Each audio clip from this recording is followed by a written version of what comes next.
Is Brian David Schwartz an actual sexual predator? Yes, he is. Yes, he is. You don't tell your 12-year-old son that he should be fucking women. You don't do that. You don't force your 15-year-old son to make fucking porno.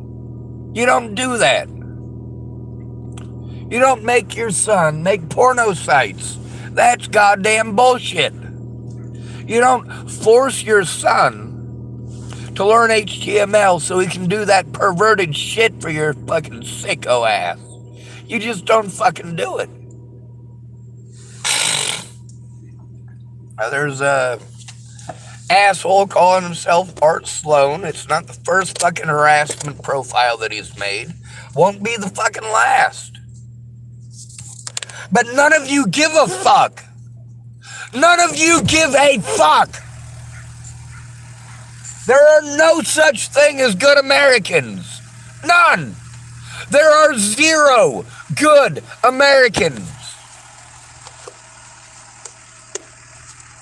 There's some nice Americans. What's the difference between a nice American and a good American? One of them's a fucking myth.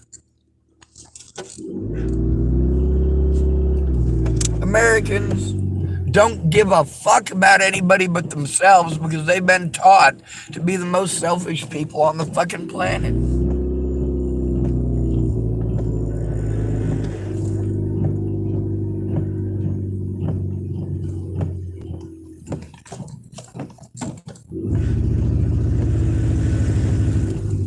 Also, there's a man from Israel. He's Jewish. He's Jewish American, actually. He went over there. And he's telling Palestinians that if he followed what God wants, he'd kill the man. You know, Israeli or not, yeah, you don't say God wills it, because God doesn't will their death. And the Torah doesn't tell you to murder them, you stupid piece of shit. See, that's the difference between the majority of the Jewish people and that piece of shit. He even claimed that the Palestinians weren't allowed to preach. Oh, they are allowed to preach.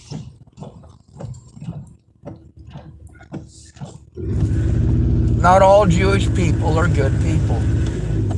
But again, I don't take sides based on whether or not somebody's Jewish, now do I? It comes down to your personal morality. Good morning. Is it Lori? Is it Lori? Oh my God, I had to ask yesterday because I didn't want to be a doucher and I suck with names. I'll be right in for coffee.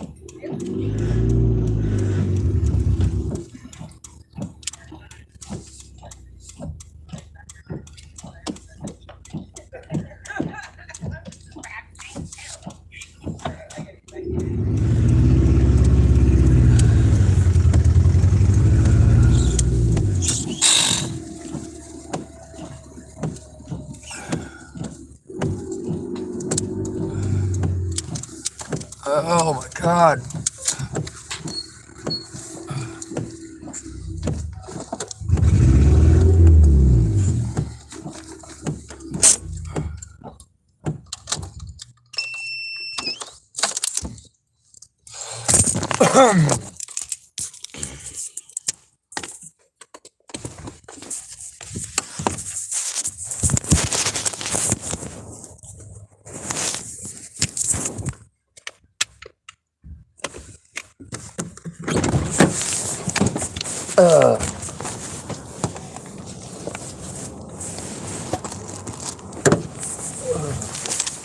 Oh my God.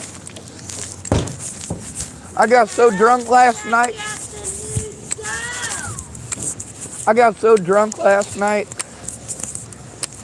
I'm so full of shit, my eyes are brown.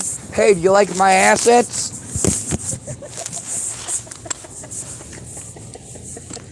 Nice new skivvies, buddy. Hell, I was so drunk last night. I wasn't just lit. I was tore lit.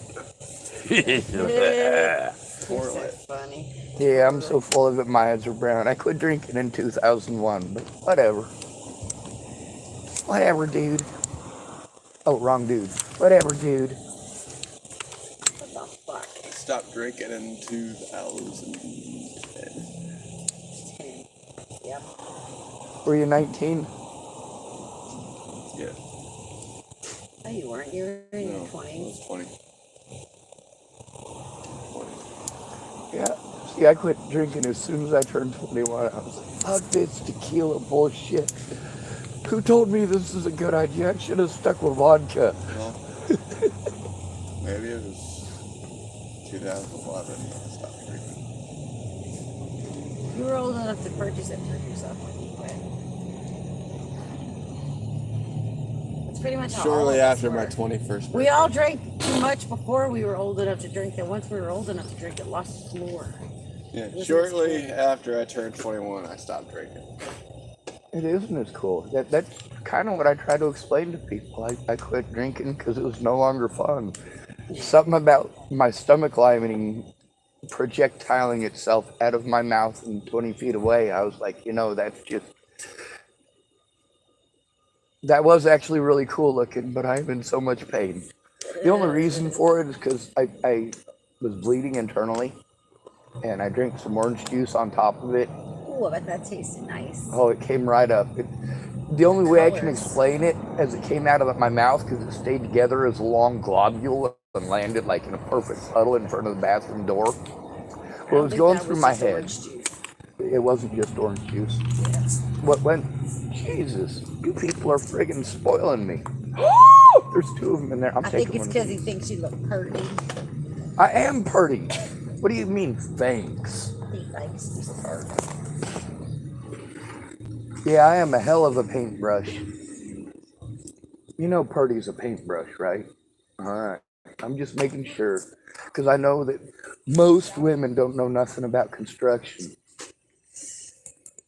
Hold on. I'm waiting for a reply. I ain't saying shit. I Oh. don't got the time for it. Ugh. Yeah, I shouldn't have said something factual. I should have said something. I knew I should have got. Optimistic, I but knew off I the should have wall. got him the pants, the girl from the ladies section that say "Enter here" in the butt. Oh my God, yes. Because I'm totally down with farting yogurt. Good push. You've never been to prison. If you did, that would have sounded like this.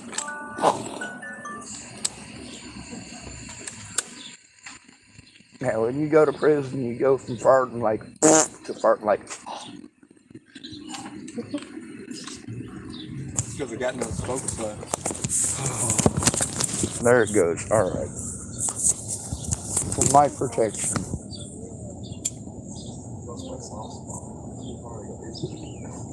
Last night I got to deal with some idiot, but also one of the youngins who helped me out on a couple occasions. Not complaining. He's a little Hispanic kid named Carlos. He pulled up last night with one of the youngins that's been harassing me and threatening me and all that. I didn't ask his name. I just thanked Carlos for his service. I guess Carlos is 18. The youngin that was driving is the one that was the little punk that was starting shit with me. He's got a little brother that was in the back seat. He's 2 years younger than him. I'm like, that's the little bastard that was throwing stuff at me. And his brother's like, no, that was me.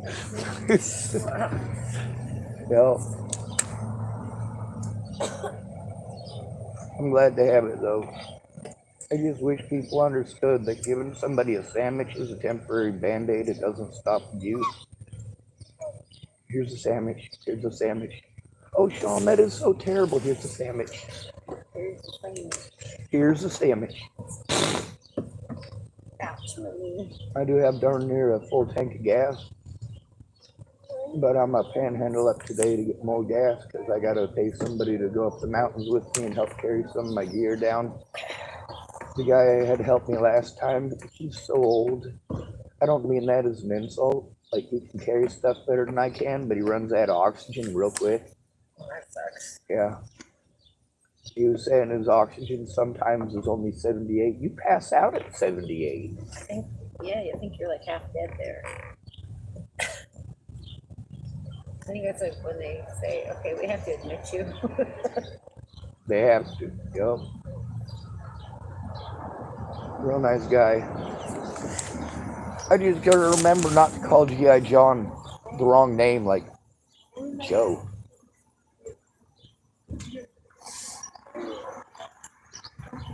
I'm just kidding. I like the name Joe better. I don't want to take a shit on it. Don't laugh at my jokes. It only encourages me. Oh, shit. Yeah, I tried that, but you got the wrong pants.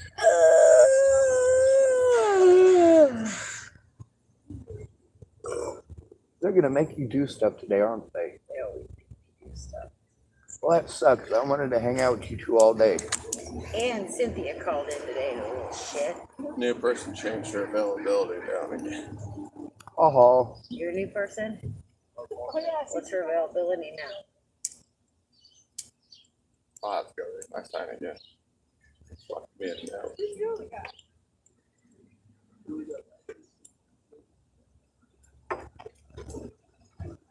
I got the mentally ill tag over my head, so I gotta find somebody who can speak up for me. But that means I gotta beg somebody to look at it. People don't like doing that. Although most of the people that look at my evidence go, "Oh my God, dude! Oh my God! Oh my God!" I'm like, you can stop saying "Oh my God" at any point. One lady told me, "This is the kind of stuff that people are murdered over." I'm like, only if you're rich. I'm not an Epstein.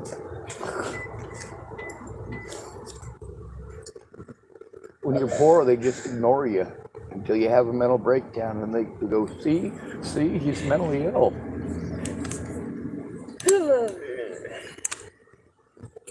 On the bright Actually, side, everybody's ignored until they do something stupid. pretty much, or until they're dead. Like right now, the big thing is there's a lot of people who are killing themselves because they're going through the same thing I am, and I'm like, shit. That little bastard spent 3 days getting treated like a chimo, and he offed himself. That's what I need to do. I need to off myself, and then maybe people will look. Maybe people will care after I'm dead. I like that song. No, because there's a If lot I of Die people Young. whose stories were never told because they offed themselves. You gotta find, there's like no one to tell the story then. Yeah, well, That's the other part of it. I've been trying to find somebody to help me since this all started back in 2015. And then Natalie, the situation with her, we didn't even become friends until 2016. She didn't end up dead until 2017. Where did you know Natalie at? I knew her from Boulder, Colorado. She sold drugs for her dad and hung out with a bunch of people she wasn't supposed to. As the homeless liaison, it was my job to scare off the kids. So she was one of the kids I scared off. She developed a crush because of it. So did her sister. I got all the messages between her and I that show that, but nobody will look at it. So, you know, every time they make one of these things on TV, people come at me again hardcore. Last night I had assholes trying to pretend they were my dad. Like, you kidding me? Me and my dad don't talk.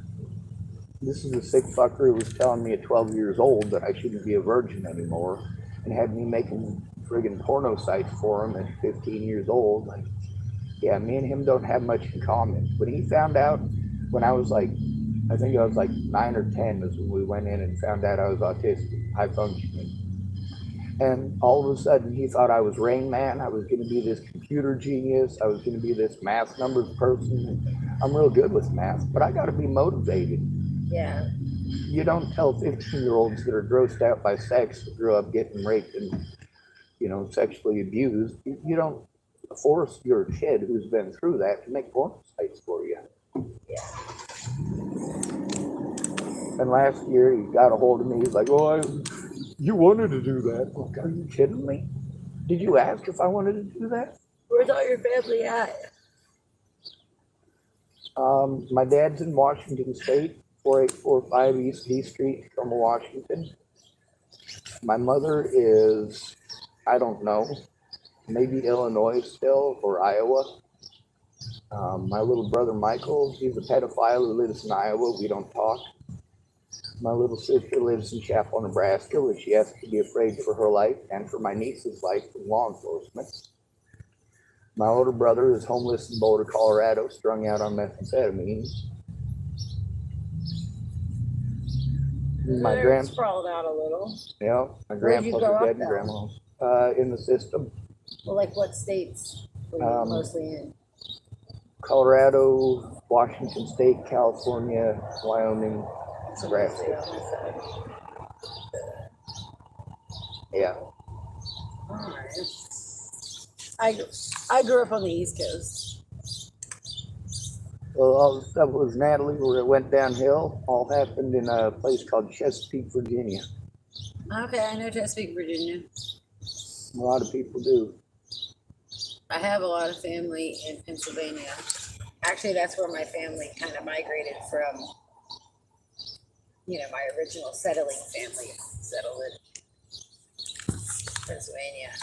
And they all kind of migrated to Maryland, and that's where I lived most of my life.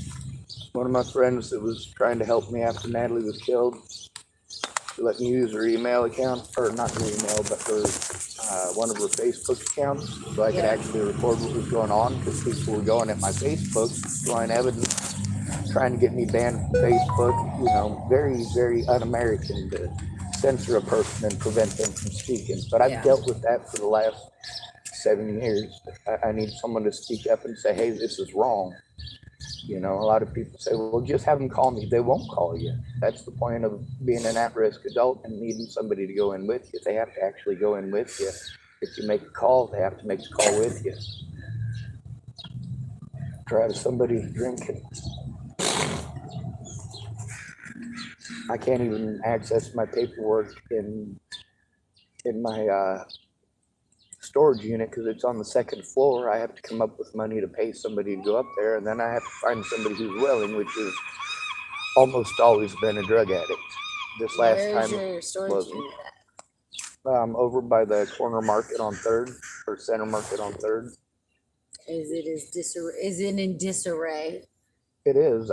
I'm constantly moving it from place to place because of constantly having to worry about it getting stolen or me not being able to pay the bill at a place, or people promise to help me and then I'm sitting there on my stuff. I live in my car. People don't understand. I can't lift more than 10 pounds without hurting myself, and I'm not supposed to twist. But in the conditions I live in, I get it. So what do you need to get out of the paperwork in your unit? Well, there's 15 bags worth, so I gotta.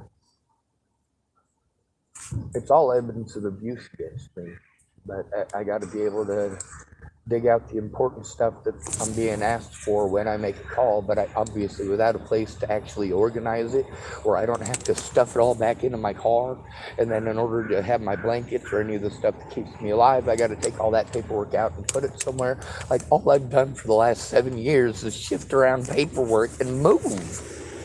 Literally, all I want is someone to blow my head off. That's what I've been begging people for since this first started. I'm not gonna do that. I know you're not. Nobody will. And that's what's fucked up, is that I begged people to kill me for over a year before Natalie was killed. Unfortunately, people like you. It is unfortunate. Sorry, bud. There's a lot of people that don't like me, but that's because of the slander on the internet, and they hurt me everywhere I go. Like, a lot of people think, oh, well, you know, just get off the internet. That's not the reason I'm being harmed. It's not what I posted up that gets me harmed. It's lies that other people told to get me harmed. It's the fact that I'm never allowed to defend myself. A&E didn't bother to find my story, didn't bother to ask my side, didn't bother to look at evidence. They just slander the fuck out of me and people hurt me. It's illegal as fuck. And the cops are the worst. Like, cops nationwide are like this to the homeless. Once in a while, they get some little shipwreck who tells me, oh, not all cops are bad. My dad's a cop. My uncle's a cop. I'm like, well, if your dad's a cop or your uncle's a cop and they're not a bad cop, then they should know that not many of them out there that are not bad. Trust me.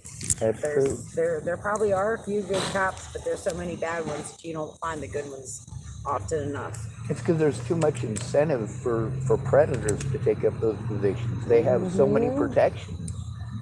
Exactly. For some odd reason, I'm not freezing this morning like I expected to be. Because it got you that nice warm temperature. It is It that. don't got holes in it. Well, I'm going to have to work on it because, I'm a religious man. I'd like it to be as holy as the rest It's got holes in the bottom, in the arms, and in the head. That's all it needs. What do you know? I got holes in my arms, my bottom, and my head. Exactly.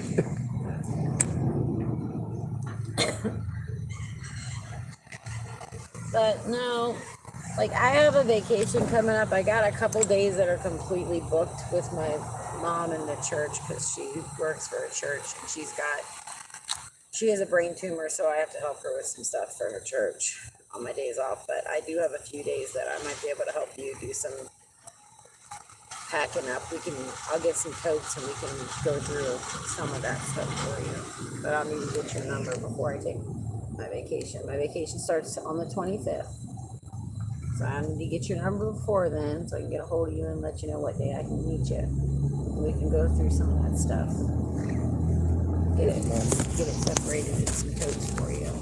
I'm pretty sure when I go to court, they're just going to want me to enter a plea. So I'm hoping that's what happens.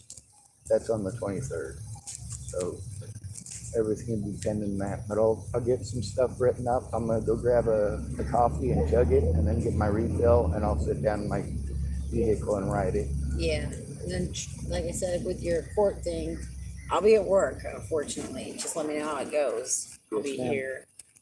Just plead not guilty because you were doing what you thought was right. The police are supposed to be here to protect and serve everyone. You're a human being.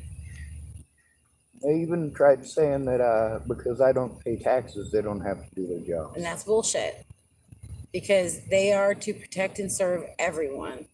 Just like if you walk into a hospital and you do not have the means to pay, they are still required by law to fix the emergency situation that's going on with you. Like if you're bleeding or you're in need of emergency, they have to take care of you before dismissing you from the hospital. It is the law. They assaulted me January 28th this year. That's one of the things I've been trying to turn in. The doctor's name was Dr. Stephanides.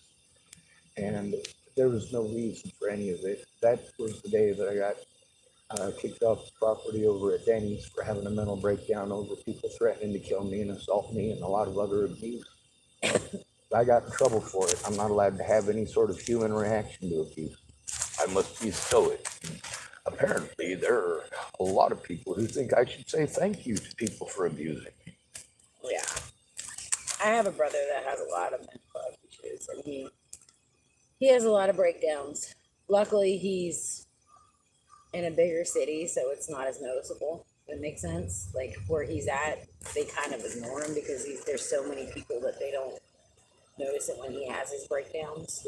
He usually has them in his car or, you know, and people don't notice it as much because he's over in like the Beaverton area, but he'll call us on his mental breakdowns and it's just like, dude, please stay in your car. Don't get out of your car. As soon as you get out of your car, the wrong person will see you. And they'll call the cops. Something's going to happen to you. Just stay in your car. Keep talking to us.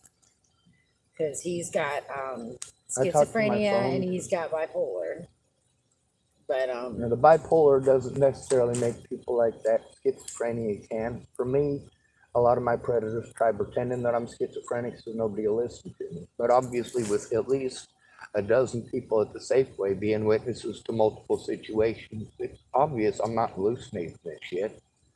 It's recorded on my channel with a lot of that stuff. It's obvious I'm not hallucinating. Yeah. But the moment my I go brother to does hallucinate. That's his problem. Yeah. But he's actually a normal, like when he's on it, the thing is he won't take his meds. But when he's on his meds, he's actually a normal guy. He's just a normal guy. You can sit and have a conversation. If they put me on the meds that he uses, you'd think I was schizophrenic. That's what I'm saying. Like he needs the meds, but he won't take the meds. It's kind of like Ritalin. If you've got a kid who's super hyperactive and you give him Ritalin, it basically make him sick and make him zombified. It turns him into a zombie. That's what happens. We have a daughter that has severe ADHD, not the one that works here with us, but she's the younger one. They put her on Ritalin and she turned into a fucking zombie. And this is bullshit. I don't like this. So we researched all this other shit. Guess what works on her? Coffee. Yeah. Coffee. You give her coffee and she's just a normal kid. You know what works on me? What? Coffee. Yeah. It's so fucking weird, isn't it? You think It is. something that hypes my ass up knocks her ass down a few notches, which is all she needs. She doesn't need to turn into a fucking zombie. She needs to just be knocked down a few notches so she can focus. That's it. Yep. I didn't ask him to fucking drug her up so bad that she drools on herself. Now, if she's intelligent and she's in regular classes, that might also be a major issue because she get bored. Yeah. She doesn't necessarily get bored. She gets, her problem was she was very easily distracted. Basically, a rubber band could distract her.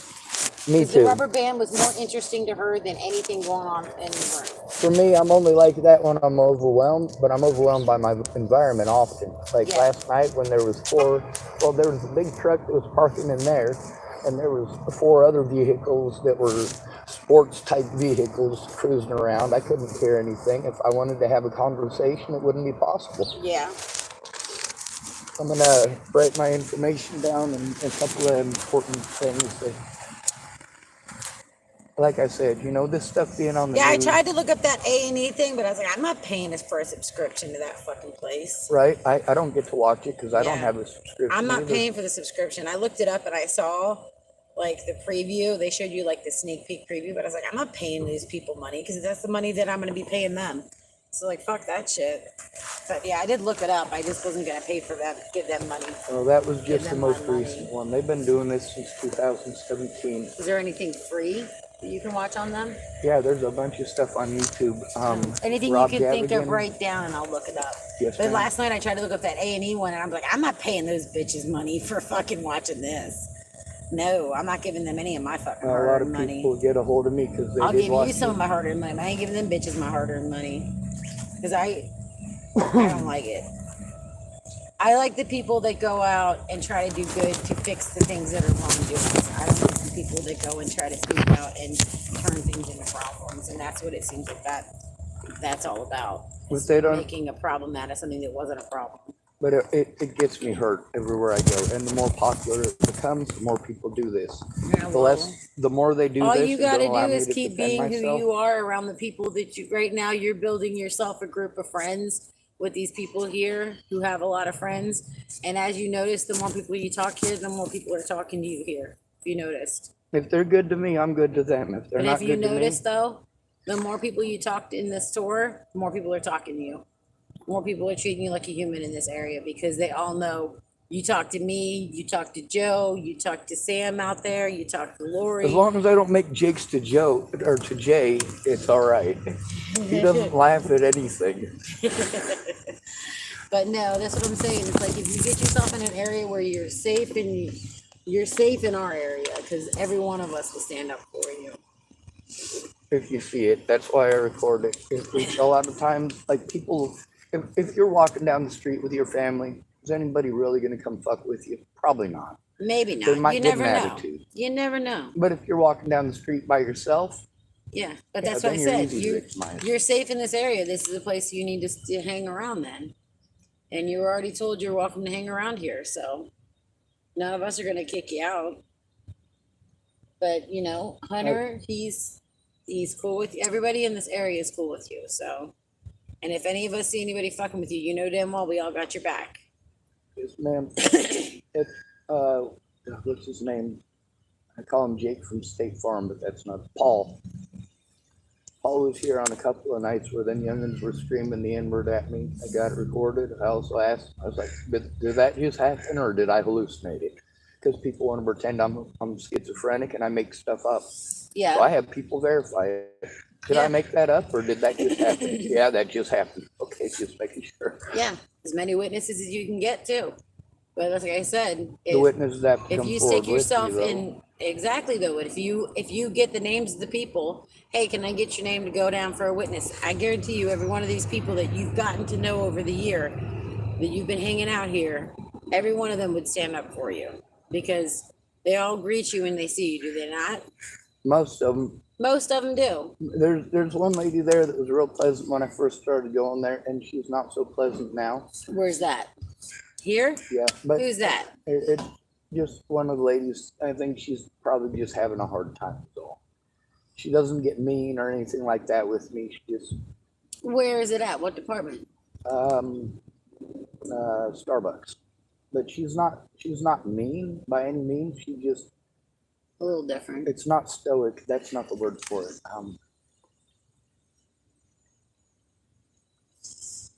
She comes across as aggravated. And a lot of that comes down to probably my expectation that people are supposed to smile in customer service, but Yeah. everybody has bad days. Yeah. It just depends on how many bad days in a row you have. Yeah, and it could be a situation at work that we don't know about too. Could There's a be. lot of shit going on inside those doors that none of us really like right now. I heard a whole mouthful out of like 3 different groups yesterday.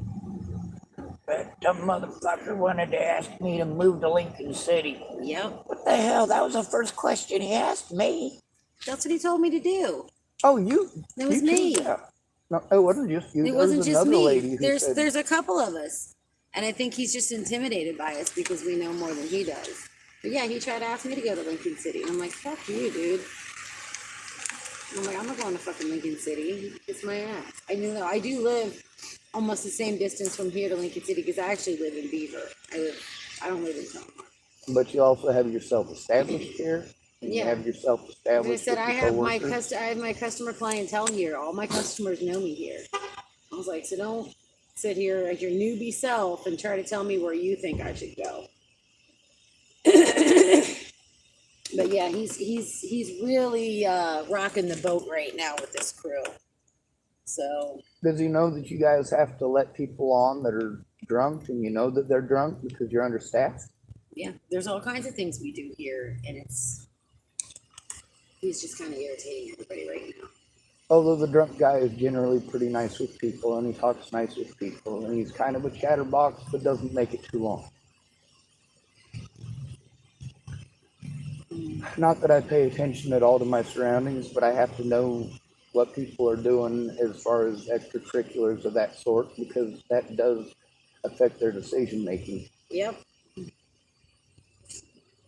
Most of my users growing up were alcoholics or drug addicts, like most of us.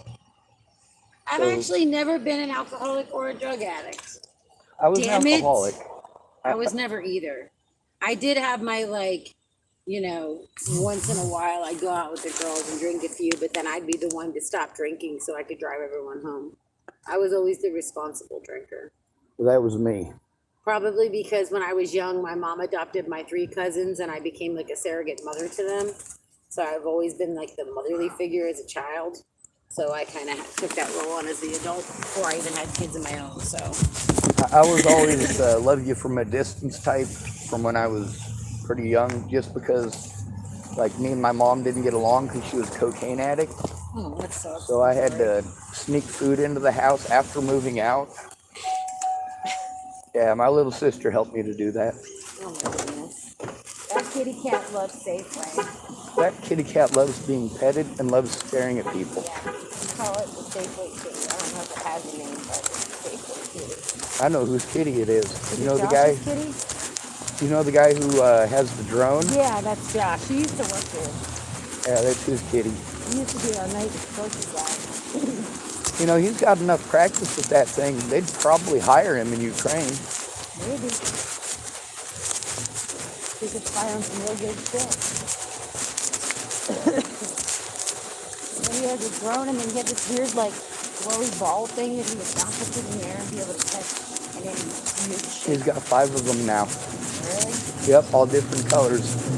He throws them from one end of the parking lot to the other. The first time I seen him do it, he threw it, and then it like slowly went across the Yeah, parking it's kind lot. of fucking trippy when you see him Oh do my that. God, am I on? Did somebody slip something into my coffee? Exactly.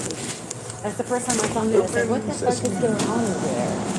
And I sat there and watched him for a minute. Okay, he's doing something. All right. Well, I'll see you in a little while. Yes, ma'am.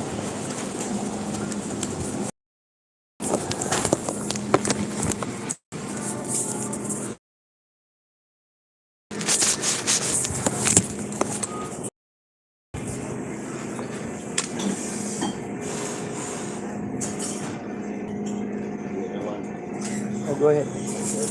Yeah, I'm patient. I don't have a job.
Hello.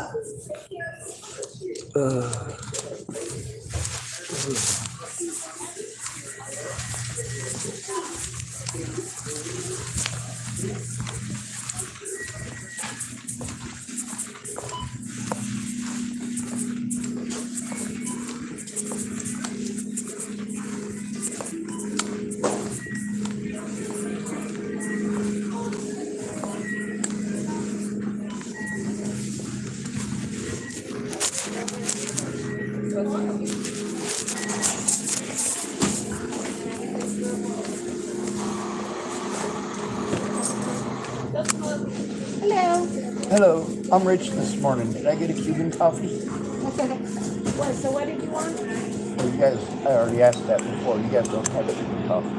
I'll take a tall cup of coffee in a grande cup with a sugar in the raw and some creamer. Sorry. That's better, right? I saw the little shot glasses over there, and they're like super small. I went, those are for Cuban coffee. And then I got up to the counter. I'm like, oh yeah, they don't have Cuban coffee. Why do they have?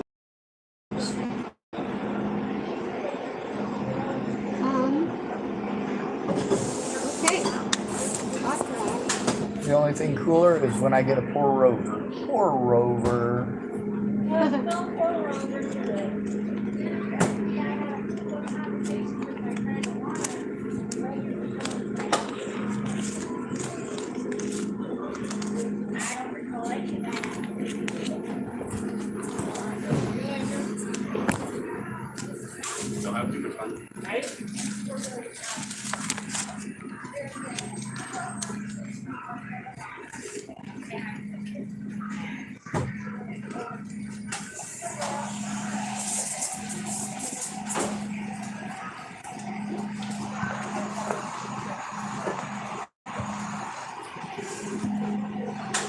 $3.15, please. It is not 3:15. It's only. Is it even 7 yet? Yes. I can't tell. There's no sun out. The sun won't come out until about maybe 11 o'clock. Bye. Thanks, ma'am.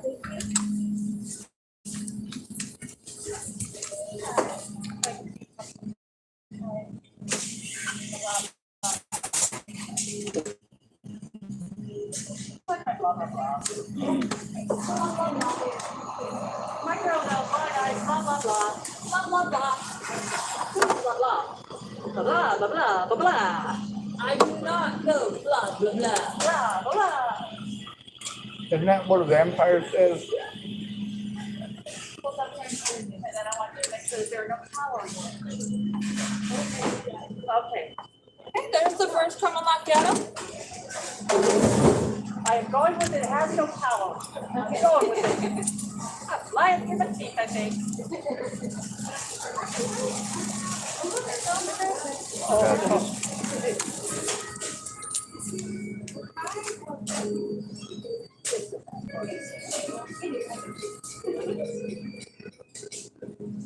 You know, I spent over $2,000 trying to learn Spanish from tutors who never showed up.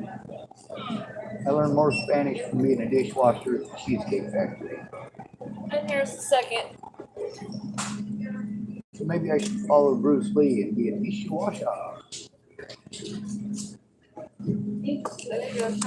Merci beaucoup.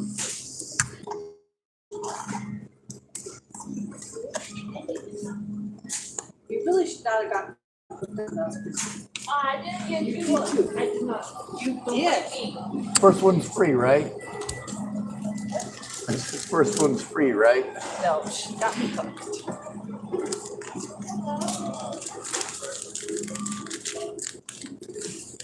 She's a bad influence, isn't she? I think I'm a bad influence on her. Every time she gives me these fattening drinks, it goes straight to my fat head.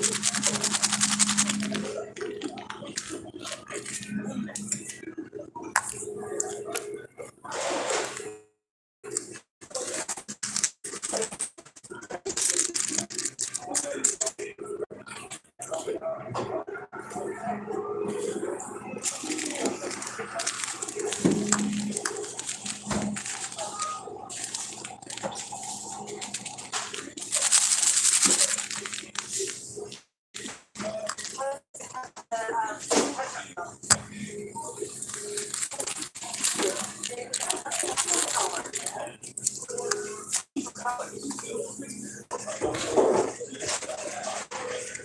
went shopping. We went to Walmart.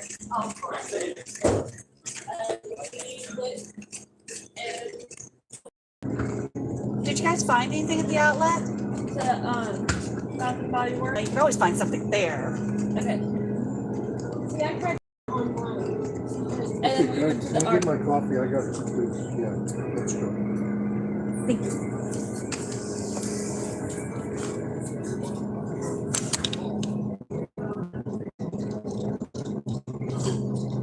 Thank you. Thank you.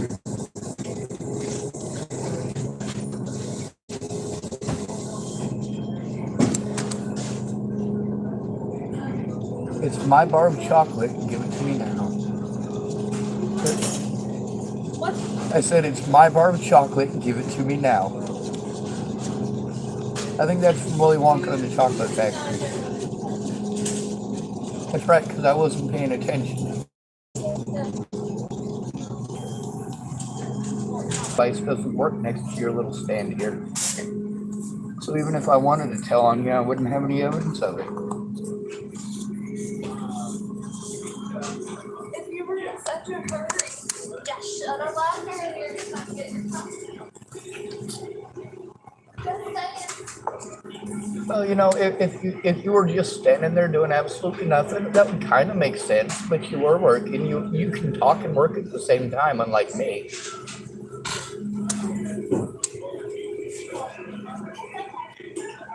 Don't be rude.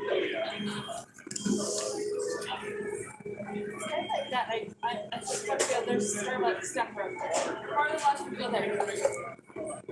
No, they're not. The people at Fred Meyer's won't stand for that, and the people over at the one next to the Denny's really won't stand for it. You don't get to be rude to the people who are working. You're allowed to have a bad day, but you're not allowed to throw coffee at people. I already have stuff.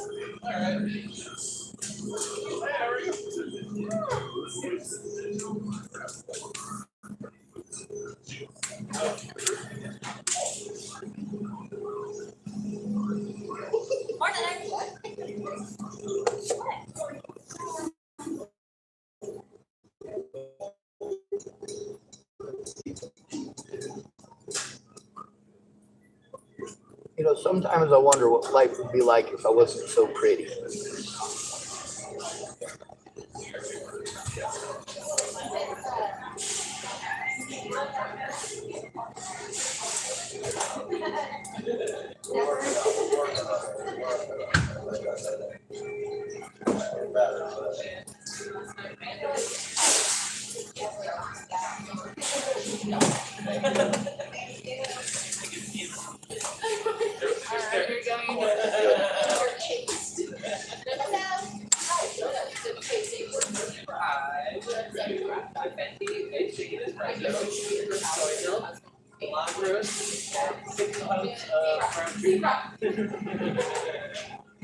All right, so all three of the people in line have talked to me like a person.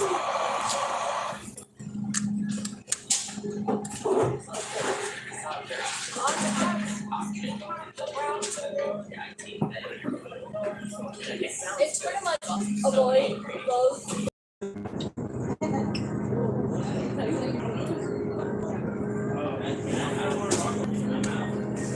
I'm addicted to books. I'm thankful for you.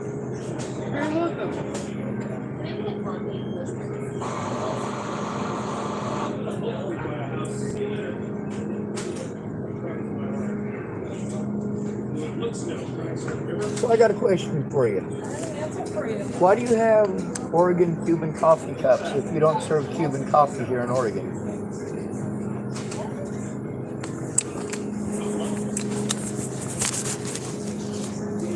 Oh, Cuban coffee. Cuban coffee. That's okay. Because it's an ornament. Oh, really? That's odd. That's some of the best Johnny Appleseed weed I've ever seen in my life. I was like, That was funny too, because my wife was like, I'm like, pull over, look at that, that's marijuana right there. And she goes, no. I said, yeah, no, look. We pull over, and there it is, man. Looked like it could have been on the front page of High Times. You know, they used to have this place, they called it Field of Dreams. It was over by Lake McConaughey. It's all fucking ditchweed. Every bit of it will give you a headache. But if you follow the path, you can find the 1 or 2 plants that people have been really carefully tending. And you can tell that somebody's been tending them because all these plants are like, 6 feet or taller. And then you got like this little thing that's like 2 foot tall and it's a bush out like this. And it's got a bunch of red yarn and weights on it. That's weird. Nobody would have done that to Johnny Appleseed. When you think about it, it's kind of in a way one of the best places to grow it. Because it's amidst all this other stuff, and everybody knows, except for me, that's not, you don't smoke it. Makes good rope, I heard, though. It makes excellent rope. It's also really, really great. If you got a friend who's pulling some sly shit on you, it's a good way to give them a headache.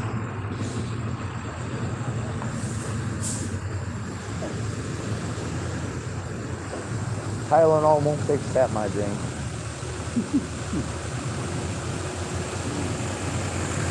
I was told the reason it gives you a headache is because they spray it so that it dies. They don't spray it. Doesn't look like it's dying to me. Yeah, it didn't look like it was dying to me either. It's growing pretty well. Although I am a useless shit today, I completely forgot my lighter, and here I am wanting to smoke a cancer stick. Really? You don't even smoke? Oh, yeah. You're doing the mountains. Yeah. He's old, but he's trusty.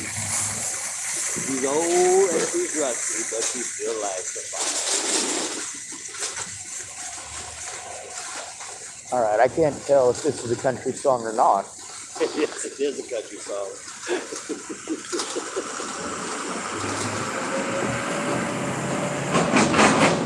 It's a country song. So I was telling this guy this joke about if you play a country song backwards and you get your dog back, you get the truck back, you get your wife back, you yelled at me, no, we're not going to do that. I'm not taking my wife back.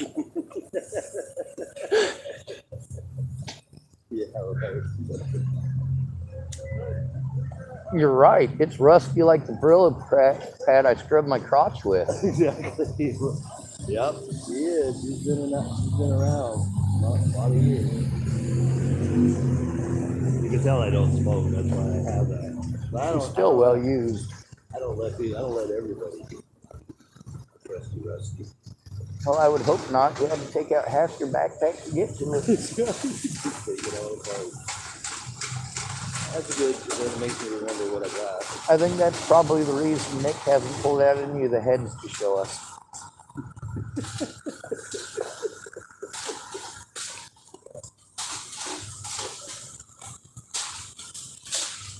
I'll keep it a little handy for you next night. Yes, sir. I'll let you. I got to write down a bunch of information from one of the ladies here who's going to try to help me go through it. Doing what? Huh? I got to write down my information so she can try to help me. She's going to look up some stuff too, because like it's obvious that people are fucking with me, but until they actually look at the reason why, it doesn't really make sense to people. They ask a lot of questions that would be easily answered if they watched one of those things. They'd be like, oh, yeah, I would probably hate somebody too. The thing is, these people are all getting to know me. It's obvious that I'm not this fucking monster they take me as. And almost half the people who work at this store have seen people pulling this shit on me. The same stuff that the cops want to pretend that I'm making up. Like, I've got it recorded on my channel. There's multiple witnesses. I mean, it's not like it's a he said, she said situation. Which I tried to explain to my friend, hey, I need someone to go in with me, or it's going to be a he said, she said. They're going to lie to me, refuse to do their job. Anybody that's, that's like a decent business. All of them.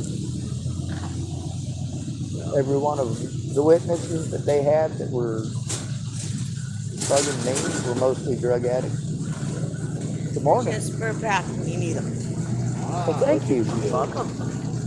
Smoke them if you got them. Thank you. Have a nice day. She's a very nice lady. Also, the redheaded lady in here, she's extremely nice, but she blames it on resting bitch face. I think mostly it's because she's a manager and she has to do her job when people are being fuckheads. But They keep out a lot of people in this store. That's amazing how many people come in. you pay attention to who's kicked out, though. Majority of them are drug addicts, and it's not a hatred against them for being drug addicts, but they keep going into the store and stealing shit or throwing tantrums. A lot of the people that have been kicked out of here, when I walked in, I see them getting kicked out. They're being kicked out again because they're not supposed to be there. That lady, Stormy, she's pregnant. She's not allowed in there because she's the way she is. Yeah. But I let them know when I go in there and I do my shopping for her. I let them know that I'm shopping for Stormy. They're aware. I don't keep it a secret or anything. She does need to eat, and they all agree. Right. It kind of explains the tampons in the part too. You know? Yeah. Shit, they tossed some more tampons at me. See, here's something I always wondered about guys getting embarrassed for buying tampons. You really think that the cashier thinks they're for you? No, I know. I have bought tampons for women because their husband But if you wouldn't. scan the gerbil behind the tampons, then that's for you. That is for me. That's right. I love gerbils. They squirm better. Richard Gere, though, was the one who protected the gerbil. Yeah, I'm not into any of his gear. Not even Julia Roberts. Oh, they've been friends for 30 years. Yeah, she's the reason he didn't go to prison for being a sex offender. Right. Good enough for him. It's hard to convict somebody as being a sex offender when they're at a party with one of their friends. But yeah, how could he molest you? I think they got Stacy though, didn't they? God, I hope so. I think they got him. It's too bad they didn't get that. Teenage boys coming forward. Yeah. Oh, same thing with Michael Jackson, but they just chalked that up to white people are racist. But some of the kids that he was accused of molesting were black. Does that make them racist against black people? The reason why they never were able to convict Michael Jackson was because he had too many of the kids on his side.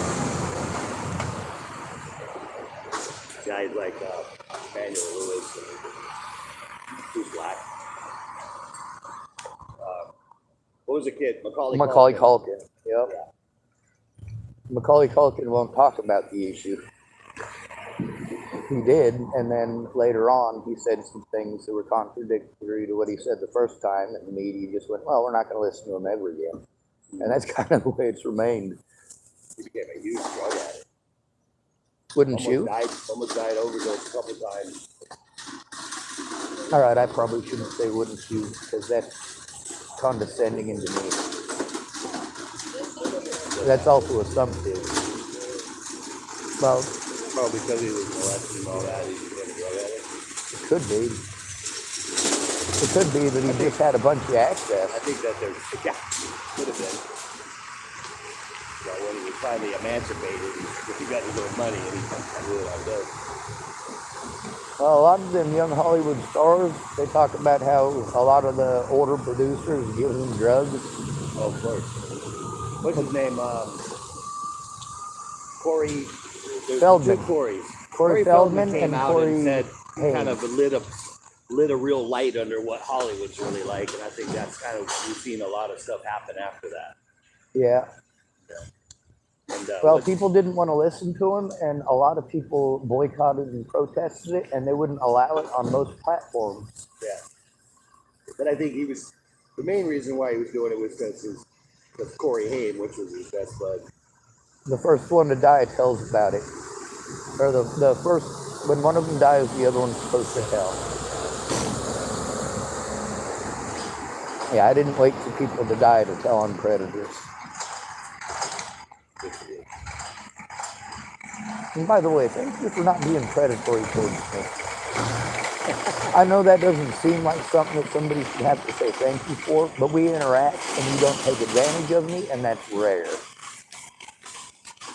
Not sure if you noticed, but most of the other people in this town that I actually interact with on a hobo level, you know, they're like that group of people that were going over to Mr. Wood's house, that guy that drove through the airport or the air museum. Oh, that guy, yeah. Yeah, He's quite the talk of the town. he is. Well, he's on my channel along with a lot of the people that were over there the last night that I was there.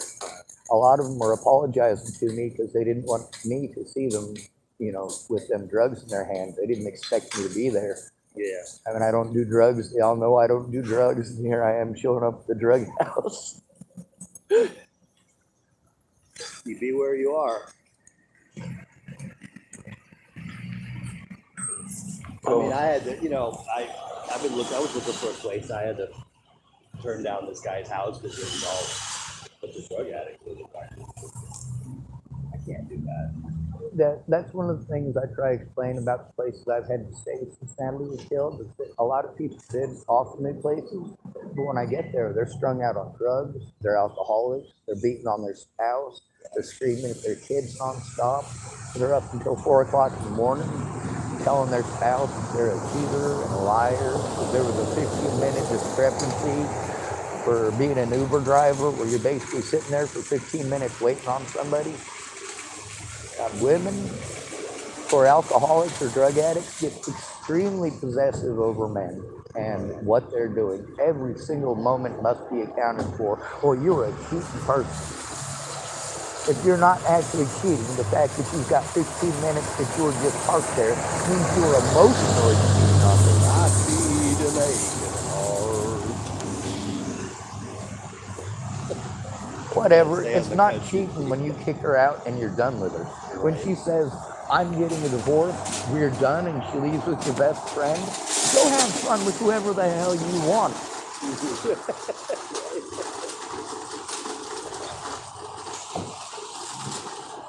That's Alexander. Yeah.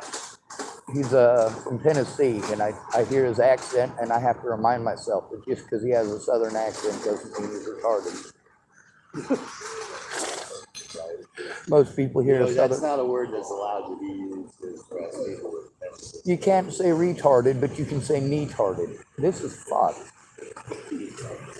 Yeah, you know, I can handle retards. I cannot handle those friggin' neatards. They're a bunch of neatards. Tell me what cash you slipped for me this morning. I haven't gone in yet, so yes, I can. Okay. Well, Oh, damn. I still gotta wait though because there's a fucking line. Well, I don't need tickets. The way I look at it, as long as you're not creating problems out here, the staff don't mind me running in and taking for you. They've already told me so. About me. Well, about you and at least 2 other people that apparently aren't allowed in the store. As long as you're not creating problems, they'll selectively ignore you idiots, and idiots like me too. As long as, you know, a lot of people here are kicked out because they've created problems and the staff know they're not allowed to be here, but as long as they're just turning in cans and asking me to turn them in, it's not a major problem. Now, they will say something if I turn in a ticket for somebody who already turned one in today, but obviously that's not a problem with you.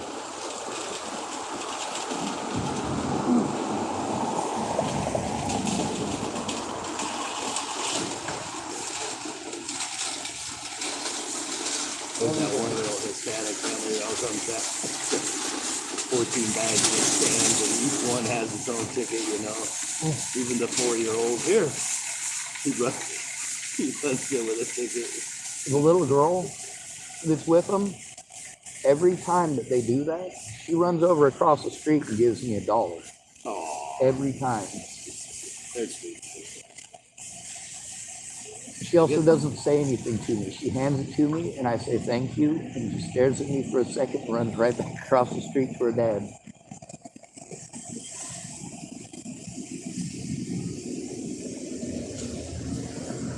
Then there's I want to say she's a Hispanic lady, but she kind of looks like she could be Asiatic too. And she always has the way that she says things is always really strange to me. But I always forget that it's her when I see her car. I'm trying to remember what it is that she said last time that I thought was so funny. I don't know, whatever it was, I couldn't help but start laughing when she said it, and she realized what she'd said, and she started laughing. It was close, you know.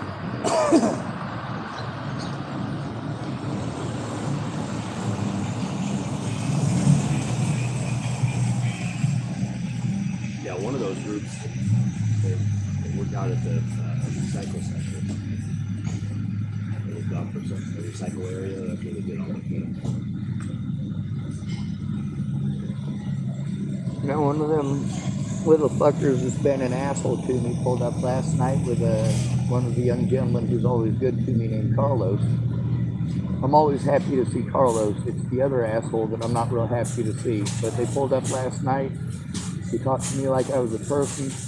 I blamed his little brother because, you know, they kind of look the same. He said, I don't get that. I said, well, you guys kind of look like twins. He said, I get that all the time. But the guy who was pulling that stuff, he admitted to it. You know, he did talk to me like I was a person. He gave me $2. And I also apologized to his brother. I said, I'm sorry for blaming you for what that asshole did.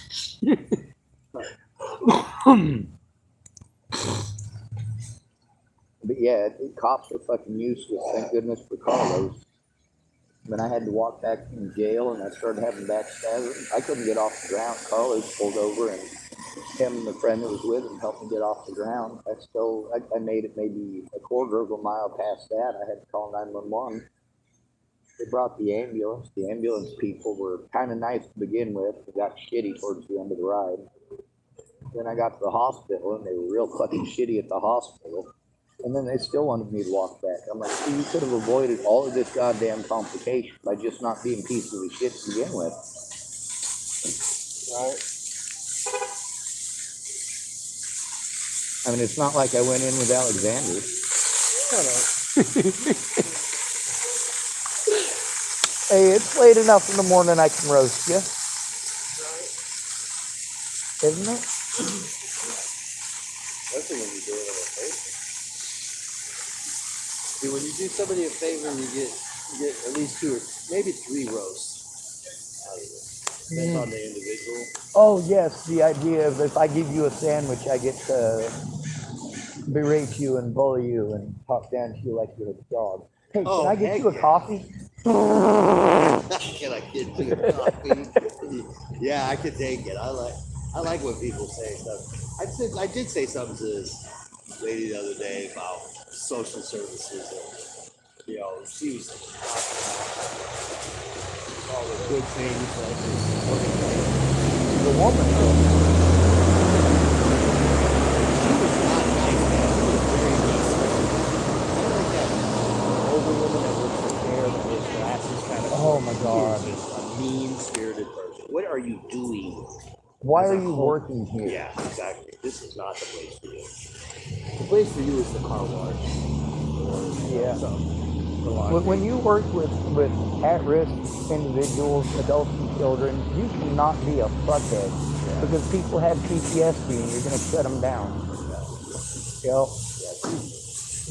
you're talking about the short lady, right? Yeah. The super short with like thick Coke bottle glasses, Yeah. right? Yeah. Oh my God, dude. She's just mean-spirited. She has that vibe. They had 3 new people that they're trying to train the last time I went in there, and the guy that they stuck me with was such an abhorrent fuckhead. I'm like, what the hell is this guy doing? See, they're supposed to allow me a room, allow me a person to speak with. I finally got somebody to go down there with me to help turn it in. And when we got there, you know, of course, they're going to let us use the room. This is what we're supposed to be there for, is so that I can sit there in the room and write the stuff down. But they had indicated that the lady was going to come back and talk to me. Well, the lady didn't come back and talk to me. She sent some little fucking Tweedledee come sit in the room and talk over me for like 20 minutes. And finally, I was like, he started getting snappy and bullying. And I was like, you know what, we're done. I don't feel safe here anymore. And I left. Yeah. Like, if they're going to intentionally go out of their way to make it unsafe, it screws the whole situation up. And then they want to whine like a mule when you say something and you confront them. But it's not like I'm confronting them with a shotgun or threatening to blow up their building or anything like that. Matter of fact, I've made more than one YouTube video where I'm like, hey, I'm kind enough that I'm not blowing these son of the bitches up. You know, I'm not pulling a Hamas on their ass. Right. I'm trying to get actual help. I'm not shooting people. I'm not blowing stuff up. Obviously, I have the ability to shoot. Obviously, I have access to firearms. Obviously, I have access to things I can use to make explosives. I could literally buy, you know, like $11 worth of shit in here with my food stamp card and blow stuff up. And I'm in Nebraska. This is what we fucking do. There's nothing to do in Nebraska but drink, smoke, fuck, and blow things up. Now, if you look at me, obviously I'm not really a ladies' man. Not much of a drinker. I don't smoke most of what they smoke in Nebraska now, which it used to be pot, now it's meth. So I don't fit into Nebraska. The only thing I really fit in with is I'm damn good at blowing things up. Unfortunately, that place over there doesn't need to be blown up with any kind of device. It needs to be blown up internally from the people that run the place. They need to blow it up and start over because what they got over there isn't working. It's intentionally dismissive towards any victim that's poor. You know, if you're out on the street, chances are that you were victimized into homelessness, and the few people who chose to live like this, like really what choices did you have? You either leave your wife or you get arrested. So you're not really choosing to live out here, you're choosing not to get arrested. It's true. A lot of people say, you know, it was your decision to do that. I'm like, yeah, you know what? I did decide to do that. But see, although I have the decision in what I get to do, I don't get the decision in what options I have. You know, why don't you just get this? Why don't you just buy that? I'm like, you realize that I'm not as good looking as Abraham Lincoln. I can't buy things with this sperm.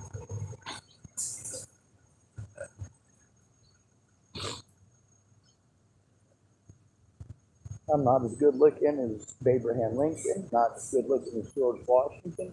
Hell, I'm not even better looking than Benjamin Franklin's 78-year-old fat ass.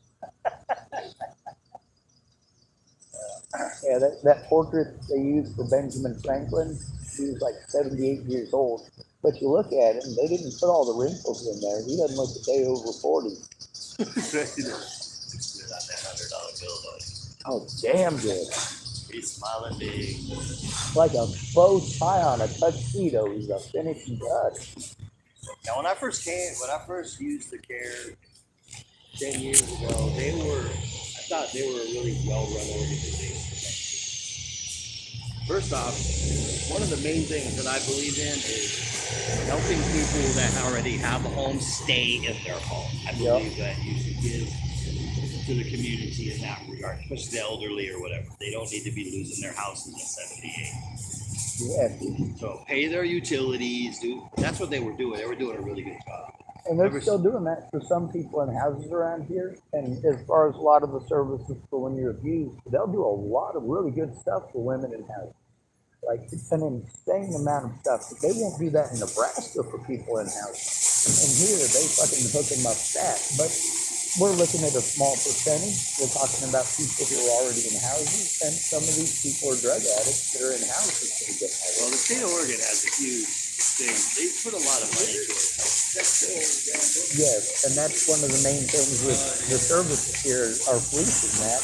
They're wanting to pile on a whole bunch of people A lot of these people, you have to have leeway there so that you can do your job as a mandated reporter, but they're not doing that. They're supposed to have an hour in between appointments just in case of something like that, but they're stacking them up one after the other, 50 minutes per appointment, 10 minutes in between, and if it's going to take longer than 50 minutes, they're not going to try it. Meanwhile, for that 50 minutes, all they're going to do is talk over you. It takes 30 minutes just to fill out the paperwork every time you go in there. Right? So they don't even talk to you till after you're done. Make sure your signature's on there and everything else. And then they'll make you do that. We got to keep our grants done. They'll make you do that every time you go in. Every time. Now, between helping you and helping a drug addict who's in literally the same situation as you, they'll get $15,000 at the end of the year if they can get that drug addict to keep on going there. If you keep on going there, they don't get all of that money. They're less likely to do something for you because they're not getting that grant money. And that's because so many people are like, we're sick of these druggies. Let's throw all this money at these druggies. Like, come on, you're not throwing it at helping them to get unhomeless. What you're doing is you're guaranteeing that they're stuck here homeless. You're eating up all of their resources, making them go to these places. And then they're still out here on the streets making us all look bad. And then the police get to go, oh, well, you know, they're all like that. Obviously, I've never seen you mess out of your door, but according to them, you must be. Oh, yeah. I wouldn't be out here if I wasn't. That's the whole thing. I mean, everything gets lumped into one box. I think it's always been that way. You must be a druggie. I knew you were a druggie. I knew you were one of those people. And that's what's sad is because, you know, like I have all these really great conversations with some of the elderly people that go in and out of the library. And that's their assumption because that's what they're told. One that's homeless now, whereas when I was younger, they were all drunks. Yeah. The hobo was a drunk. Now it's a hobo is an addict. Yep. Drug addict. Everyone. And you're lumped into that category. And yeah, that makes you find a look away. See, that's what the police like to do every time. They want to pretend that I'm some sort of a drug addict so they can look away. Good morning. Good morning. Police aren't going to help. You know, some nice lady gave me a flower yesterday. The first time anyone ever gave me a flower. Well, except I think in ninth grade or so, I think one of the girls in class threw a bag of flour at me, but it was supposed to be a baby. Okay. We did that in high school. I left mine outside and it became one really hard. Ah, look what you did to your baby. I know, right? I'm like, dang. But hey, you know, I got two boys. They're doing okay, so. That's an argument for vasectomy Nowadays, right they don't there. need the bag of flour. They just bring in the baby. Yeah, exactly, right? Shit. That is very true. They just bring in the baby. You guys have a good day. You too. Dude, let's stop laughing.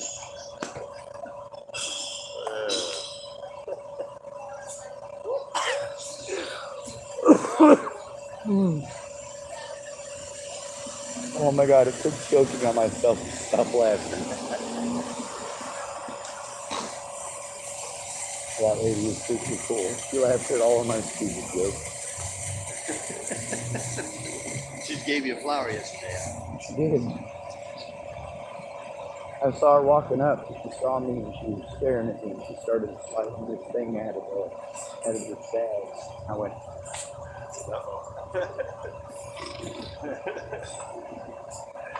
soon as I took my hand down, there's this lady with a flower.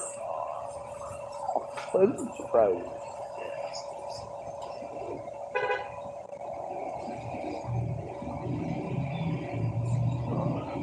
She's the gal that spends all that time writing all those little notes on those sleeves. Yeah, and there's 4 employees who bitch at me about all the time the ladies spend in the back writing down on the sleeves. Because every time the ladies go back to write on the sleeves, it's usually when they're busy. They have like 6 people there in line all waiting on their stuff. All right, can you do me a favor? Could you make sure that nobody puts any crack cane in my cafe? I want to run over to my vehicular manslaughter Okay. and water the hell out of this cigarette with a lighter. I have a lighter. Yeah, but I want to have my own so that I don't have to be mean. I don't mind you wiping my backside, but you're not getting paid for it, so I might as well do it myself. I get paid for it in different ways. Well,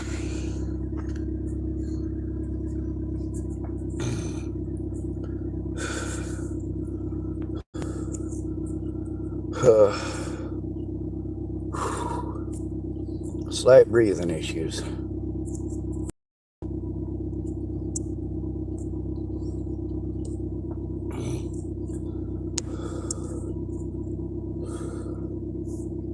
All right.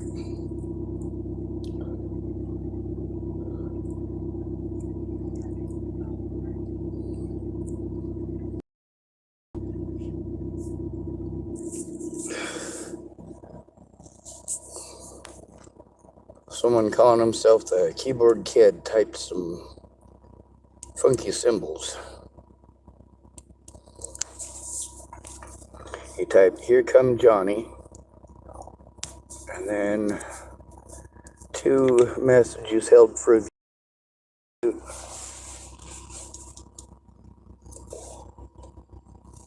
Anyway, I got a gentleman watching my cup of coffee to make sure nobody puts any crackane in it. I got some writing to do as well. Oh.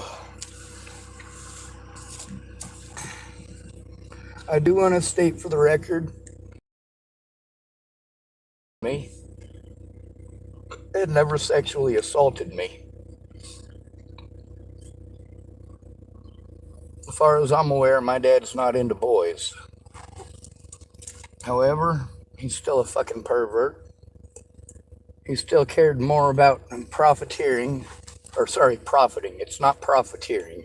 Profiteering is what organizations like CARE and CC and the local police department are doing. They're also racketeering. And you should probably take a look at what the difference is.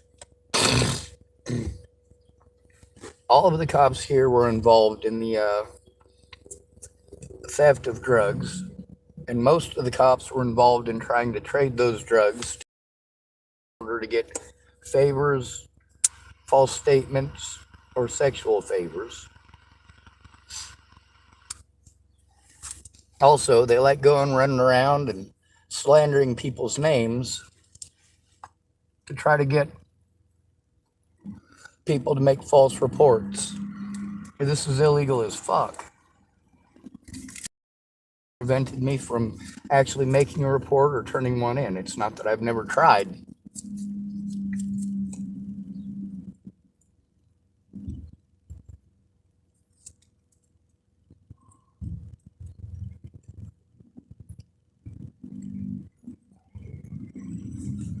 My favorite folks out here are the ones who say, "I don't care if I'm recorded. People know I'm an asshole."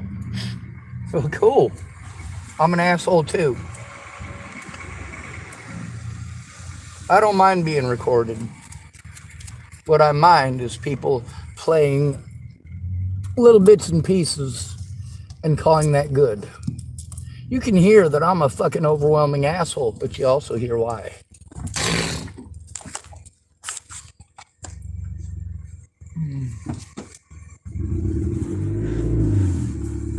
Anyway, Mr. Craig is watching my cup of coffee, so I better... fuck it. We can call this good. I should drive over here. Am I in trouble? No, I'll buy you breakfast. Oh, yes. Come on in, I'll buy you breakfast. Okay? Yes, ma'am. Thank you, Miss Shirley.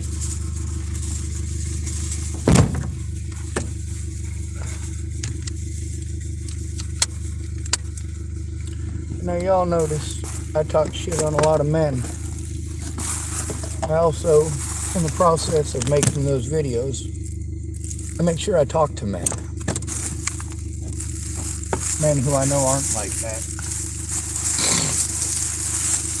Also, a lot of times when I'm speaking about women, I'll walk by women that have had the conversations with me, knowing that they're gonna talk to me like I'm a person. They're gonna show me kindness. Do you guys make that distinction when you talk to women or men? Do you make a distinction between the women we're all expected to cater to and those who have hit the wall? Now, hitting the wall isn't necessarily a bad thing, and it doesn't mean that she's turned ugly or that she's turned bitter. It just means that she's at that age where people are going to be slightly less attracted. Now, you can also tell with men, there's two types of men who are attractive. A lot of women are attracted to younger men because they're supposed to be more virile. Oh, fuck it, we'll go for it. As long as. And then there's the ones who want an older man. Most of this comes from stigma in childhood. But a lot of this also comes from necessity. Just because a woman hit the wall doesn't mean that she's mooched off of men her whole life. I want to state that for the record, too. Also, men hit the wall, just not the same. See, the older a man gets, the more desirable he is. A lot of women who hit the wall spent their 20s and 30s, well, their 20s and early 30s, trying to get men who are much older, right? Or trying to get men who basically are financially secure enough to take care of them. A lot of them jump from one opportunistic relationship to another. See, the way that men look at jobs is the way that women look at dating for the most part. If you got a job and it's good with your boss, you want to stick around for a bit. However, if there's a better job opportunity, it's going to pay you twice as much. And not only that, you get to work less hours per month. Well, you're probably going to take that. They say that a man who... Where you going? I was getting ready to go park up by the front because Miss Shirley said she's going to buy me breakfast. Oh. So I was going to pull up closer to you. Oh my God, service with a smile. You better have spit in it. I did. Oh, good. I walked around with it. It made me look cool for a while. You have cigarettes on? Do what? Fuck yes I do, but not for white people. I'm racist. You remember that. That ain't it. That's a snipe. Hold on a second. Craig, didn't you have cigarettes earlier? That's right. What'd you do with them? Left them somewhere so I could smoke them? You know what to do with that? My fucking hands hurt. What are these? You can't have one. You're not old enough. Only 3. I tell people I'm only 2 girls. They say, how old are you? I say, I'm 2. 2? Yeah, too old for you. This is your lucky one. Don't smoke it till you get to the end of the train. Remember that. Dude, stop talking about your wife that way.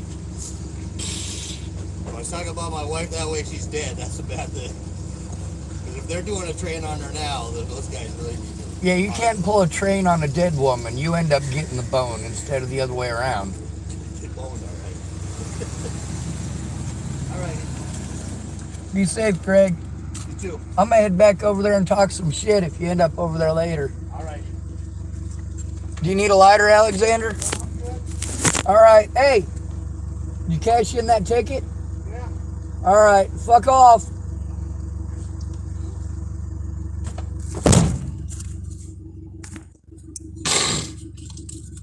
All right. So, hopefully y'all know me by now. When you do fucked up shit, it's on. It is absolutely on. I'll give you opportunities. But you know what? Your opportunities are going to run out real quick. And when your opportunities run out real quick... I said I'd buy you breakfast. I want you to come in and pick what you want. All right, I'm coming in right now then. Okay. Let me shut off my car. Okay. Oh. All right, what am I forgetting? That's off, that's off, that's off. I got a bad habit of leaving things on and then I have no battery. Oh, go ahead and go to the deli. I need to tell my husband he sent me for something. Are you wanting something hot from the deli? Sure. Okay, go ahead and order what you want and tell him I'll be right in to pay for it, okay? Yes, ma'am.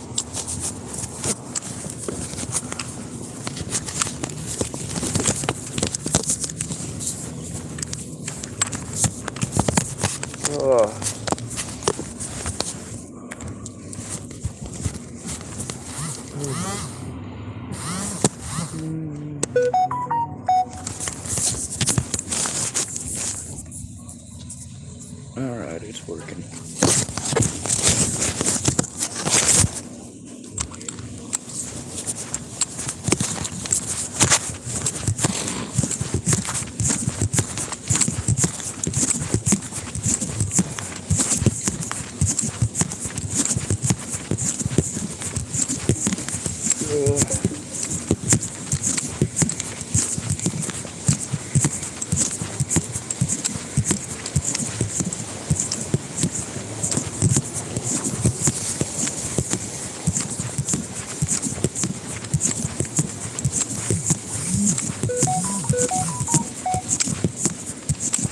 I'm not very good at doing the American thing and pretending that y'all aren't people, you're just my servants. Oh yeah, I know, me either. I'm really working on it. One of these days I'll try dressing you down just for existing in my general vicinity. Exactly. Be like everyone else, right? Exactly. I am offended by the fact that you speak to me. Exactly. How dare you? I know. Don't you know who I am? Oh my God, did you just assume my gender? Exactly. Did you just assume who I was? You know, it's something about those people with brown eyes. I just can't believe anything that they say. No, they're full of shit. Right? I know. I saw myself in the mirror this morning and I was like, I don't believe you, dude. No. Mine are hazel. I always tell myself my eyes are hazel, not brown. I'm only a quarter full of shit, so. Oh, I'm complete. I'm stacked all the way. All the way up.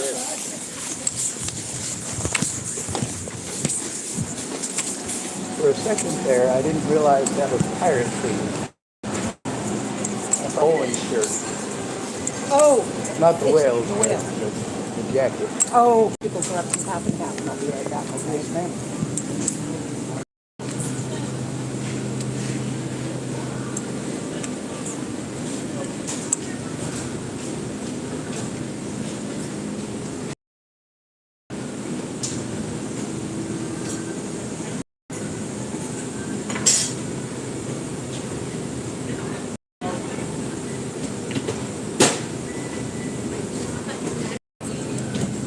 Well, Miss Shirley insisted on buying me breakfast this morning.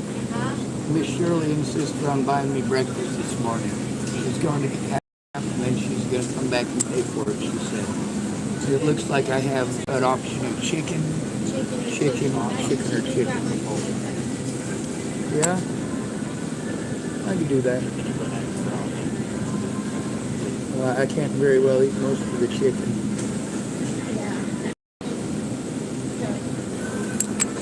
I can eat the fritters, break the crispy part off the edge, but you don't have fritters. And I would say I'll just settle for some Hawaiian rolls, but they're like $8. Yeah, they're like $5.98. Hey,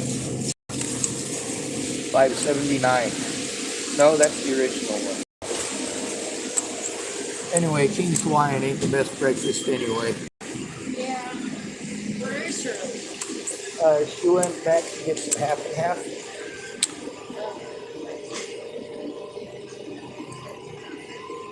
So I could always pick something out of that shelf. I think she works today.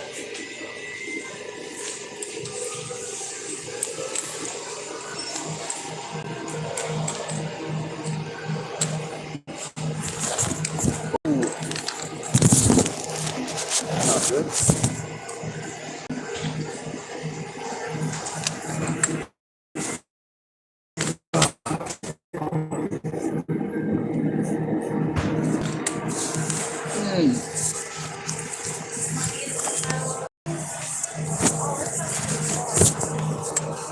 They don't have mac and cheese. At for another 11:30. What? They don't have mac and cheese for another Oh. 15 or 20. Okay. Can I was gonna buy him some. Can I pay for it or can I leave some money? Okay. I'll go ahead and pay for this and leave some money. Okay, so she'll have it when you come back, okay? Do you want a coffee while you're waiting? I just got a coffee and a refill, and I Okay, so you're only good. a couple drinks down on my refill. Okay, so I'm gonna pay for this and then. Okay. You were right, you're spoiling me. But I said it first.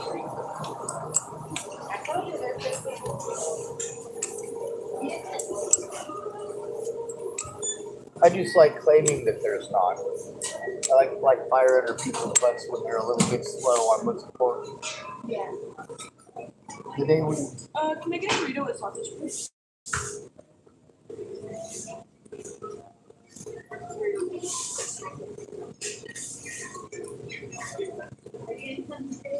Just one.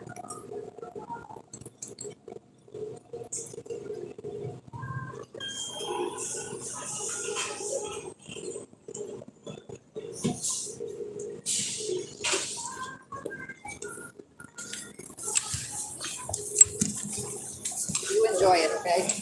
Yes, ma'am. I'll be back later. I You know, work. it's unfortunate is that you haven't started your shift yet, so I can't get the potty code. Oh, Jesse will get it for you. Did I get the commode code? I'm all about the pooper password.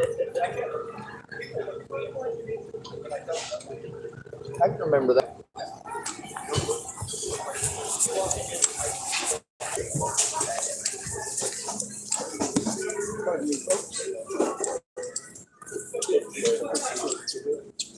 I'm sorry, I don't remember the word now. Thank you very much.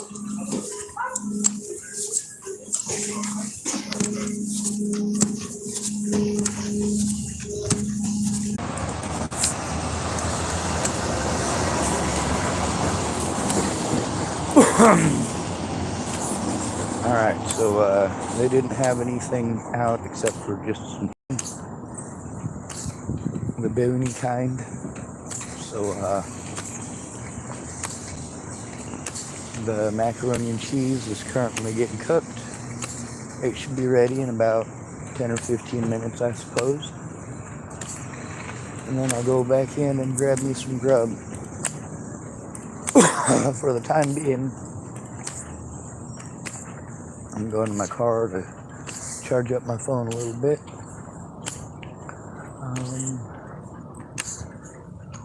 Craig went over to the library, I'm supposing.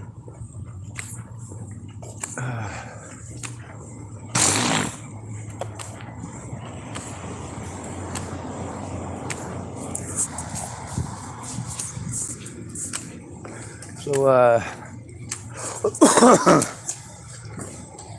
one of the folks I was talking to about the situation last week. Oh, there's Craig. I guess he didn't go to the library.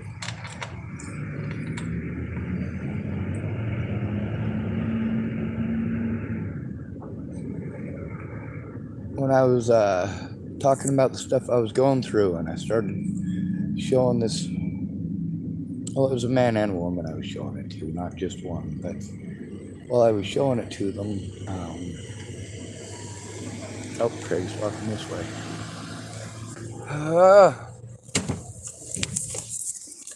Let me see if we can charge up my phone.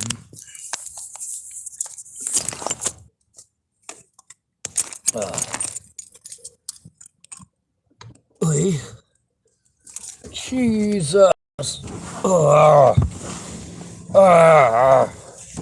There we go. What are you crying about now? I was whining because I didn't get what I wanted for my 11th birthday. Shirley wanted to buy me breakfast, so I went in there to get breakfast, but they don't have any macaroni and cheese cooked yet. So I had to come out here and sit on my rosy red pudding. I'm sitting on my face, sir.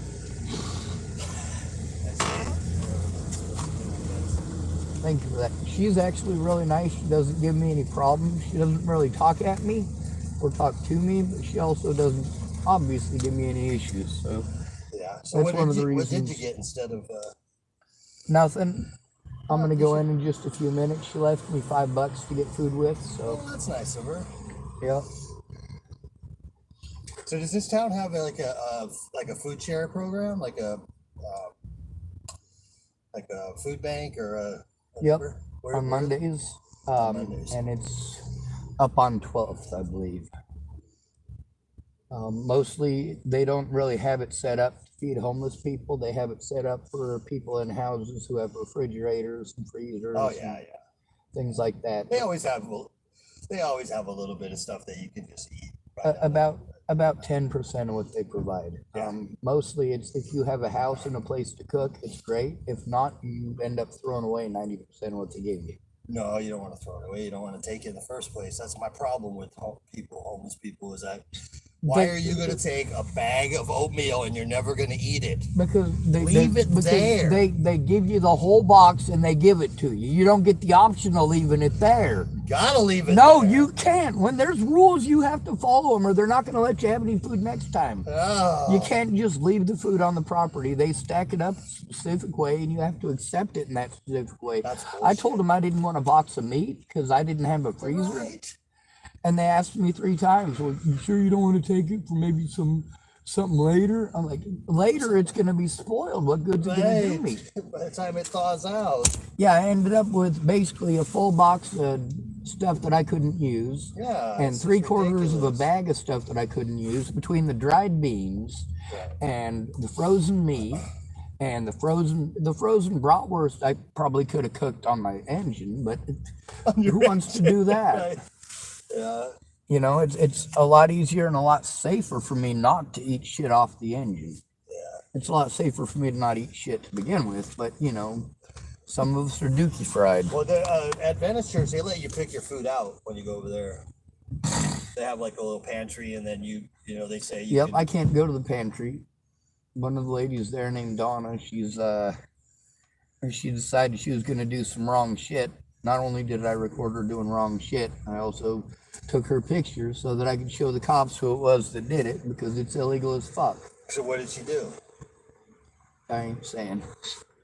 Well, We'll I take mean, care of that later. She wanted to bully me and snap at me over people victimizing me on the property and me saying something about it. And I explained to her, hey, I'm an at-risk and disabled adult. When you guys allow this to happen and it happens again and again and again, it's not okay. Like well, they do a lot of good stuff for people. They do. Unfortunately, you're not one of them, but They, you know, there's a CARE, lot. CARE does a let lot of good people stuff pull- for people too. Well, But- I would beg to differ with that now. I think sending people to the shelter out there until it's full and then not knowing what to do after that, that's not good business. I agree. not Also, good. that shelter out there isn't a shelter. It's a fucking halfway house. You have to pay $400 to stay there for a month. You have to go to 4 meetings a week. And then you also have to basically have a chore for all How the do you people get there. $400 if you don't have a job? Yeah, or if you're disabled and you're getting $800 a month, $400. If they take $400 for rent, I literally can't even pay for just the shit with my vehicle and my phones. You know, between insurance and all of that shit and keeping my phones up, like it ends up being a lot of money, especially since when you go out there, that's a ways out there. And then you got to come back into town for literally any service at all. Right. And then there's, of course, the fact that like all of the services Well, I heard that here, I heard that CARE will, if you're actually in that program, they'll give you a bus pass, so you can catch the bus because the bus goes right by there. The Susan was on a waiting list for that for months and months and months and months. And it's a lottery to get a fucking bus pass. It's a lottery. They don't just give it to you. It's a lottery. It's a fucking lottery. stupid. What does It's a that mean? lottery. It means that, you know, you and 30 other people apply and they'll give 5 of you the fucking bus ticket. And they decide which 5 they give you. Yeah, actually, I got a thing on my channel from Susan where she explains the whole thing. I just can't remember the name of the video. And who? Yeah, I guess. But I don't know how that works. It's all fucking stupid. They go out of their way to make it so it doesn't work. I've noticed that particular organization has been that way in a lot of. And they run up and down the coastal communities here.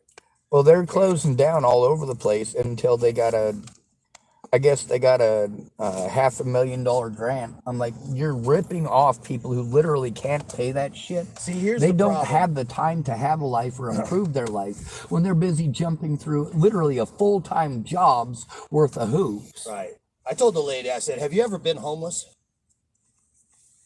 She probably said no. Of course not. Donna's So never. why are people that don't have any idea, don't have any boots on the ground, don't go anywhere outside of the facility that they work in the community? Everything's done through paperwork and the internet.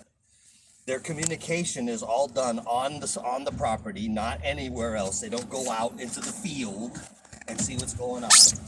Why is the state of Oregon giving they got a $400 million grant for homelessness, and they're giving it away to organizations that don't help the homeless? Exactly, and that's why I'm trying to get people to speak up with me instead of just telling this to me. There's at least 50 people I'll on this jump. town. I'll jump. I've done it. I've been to town meetings. They love my presence because I don't leave my back. See, a lot of homeless people, they go, "Oh, you gotta act like you're not homeless. You have to sir." dress nice. You need to cut your beard. You know, if you look nice and more presentable, like, do you seriously think I have the money for some nice duds and a fucking Why haircut? would I do that anyway? Where am I going to keep it clean at? These guys, they rip through clothing. I watch all these homeless kids, they go to these clothing places and just pick out clothes. They never wash the ones they have. They just throw them away. Grab another set, boom, move on. Yeah, and you kind of have to do that. I mean, shit, it's not worth it to spend fucking $11 on fucking laundry. It's just not worth it, especially for the drug addicts. They don't need to worry about food. They mostly need to worry about Adventist drugs. Church will let you wash your clothes there twice a No, week. they won't.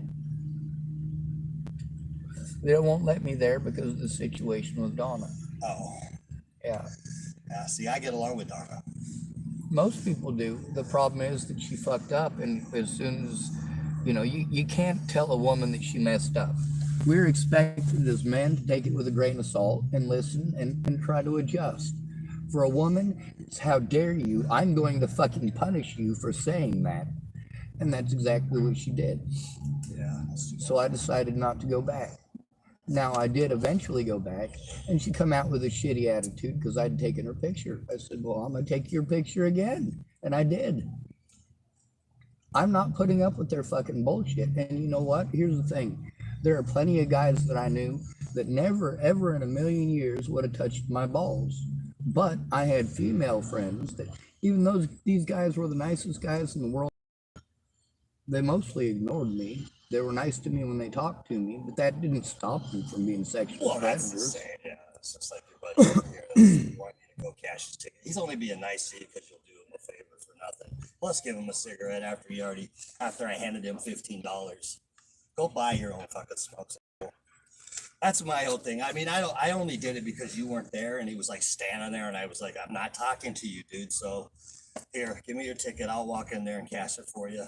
Well, thank you for that. And so I walked around the front of Safeway with your Starbucks coffee, and it looked like I was important for just a few minutes. Then when I actually have a decent vocabulary when I talk with people, they're like really surprised. You actually know the language? Wow. Well, you're real fucking quiet, but once you engage somebody intellectually, you're a chatterbox. Which is really weird because you try to engage intellectually with Nick, but when you try to engage intellectually, that's when he goes the other direction, and then you start getting sarcastic, but you're real dry about it, so he doesn't know. He's so big-headed, he doesn't even pick up on it. That's the funny thing. You can't He just thump gets through mad. his ego. He does get mad, though. You cannot thump through his ego. It is thick. That's what happens when you spend all that time alone. You're kind of an outcast because of your size, even, which is true. He doesn't communicate well with others because people are intimidated by his figure. Yeah, and then a lot of people will just agree with what he says because he's large. And then once he starts talking about aliens popping out of the ground, they're kind of afraid to disagree with anything he says. I'm not, but that's because I know that my mouth is going to do what it's going to do regardless. And once I'm in the act of getting my ass whooped, it's already too late. Well, yeah. I don't think that, I mean, personally, I've been around Nick enough and I've seen him in these situations. He got into a verbal altercation with this guy that lives in Tillamook here who thinks he's badass because he watched way too many kung fu episodes when he was growing up. Yeah. So they kind of got into a little verbal thing, and then when Nick actually kind of stepped into it, the guy backed down. And I think that the only way he's ever really going to get into a fight, it would be is if somebody actually attacked him first. And they would attack him from the back. That would be the best choice. Yeah, he's big. He also, I get the feeling when he's angry, he gets what my older brother calls retard strength. What? I said retard what? Retard strength. My older brother used to make You're fun not of supposed me. to use that word. I'm trying to tell you that. Well, I'm telling you what my brother said. I'm giving you a direct quote. I'm not calling somebody a fucking retard. I don't think you want to call him a retard. I wouldn't. But that's because he's not retarded. He's fucking highly intelligent. I can tell he's highly intelligent, but he's fucking dense, and that makes him dumb. Yeah, I think that most of his intelligence comes from the internet. I think that he trusts in certain sources on the internet. That's where he'll go. He'll always bring here, I'll show you the stats from thegovernment.org. Like, it's thegovernment.org. Yeah. It's not bullshit. I love when these guys run around and they say, fuck the government. I don't want to have anything to do with them, except for their food stamps. I'll take those. I'll take the food stamps. Yep. So there you go. Problem is, there's a lot of people don't understand. They have their pulse in you. A lot of people don't understand how overwhelmed I am or how disabled I really am. Morning. Good morning. Told you she was nice. She's pleasant. She doesn't bother me. She doesn't give me any issues. And she's got a nice ass. Well, I wasn't checking out any part of that. I'm, like I said, the whole mucus thing. Right. It's nothing against her or him. You know, if I was gay, a lot of people have tried to force me to be gay. But if you're not, you're not. How you gay? By making insinuations over and over. Oh. You know, if women aren't interested in you, it might be because you're gay. You know, Sean, you don't really pursue women, and you talk to women the same way that you talk to men. I'm pretty sure you're gay. Or there's my mom. Hers is famous. Oh, yeah. She says to me, Sean, I think you're gay. And my old babysitter, Teresa, says, Sean, but if you're gay, it's okay if you are. We'll still love you. And my mom chimes in, I won't. Oh, well, way to go, Mom. After that, she's Old Testament, huh? After that, I went down to the second-hand store and I bought me some women's clothes and I walked into the house wearing them. I'm not putting up with that bullshit. What are you gonna do? Beat me for wearing a dress? Doesn't make you gay anyway. Exactly. Because I'll tell you right now, I just look real fucking good in way fuchsia. More comfortable than men. My God, they are, and they don't even have ballroom.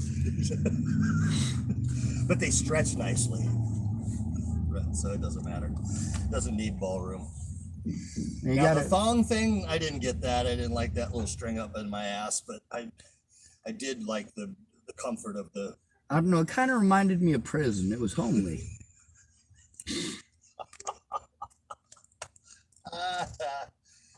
Maybe that's why people think. I'm sure that a lot of people think that if you go to prison for any certain amount of time, you might come out gay. No, it's methamphetamines that make you gay, and you're only gay while you're fucked up on meth and addicted. As soon as you get done with that addiction, you stop sucking cock.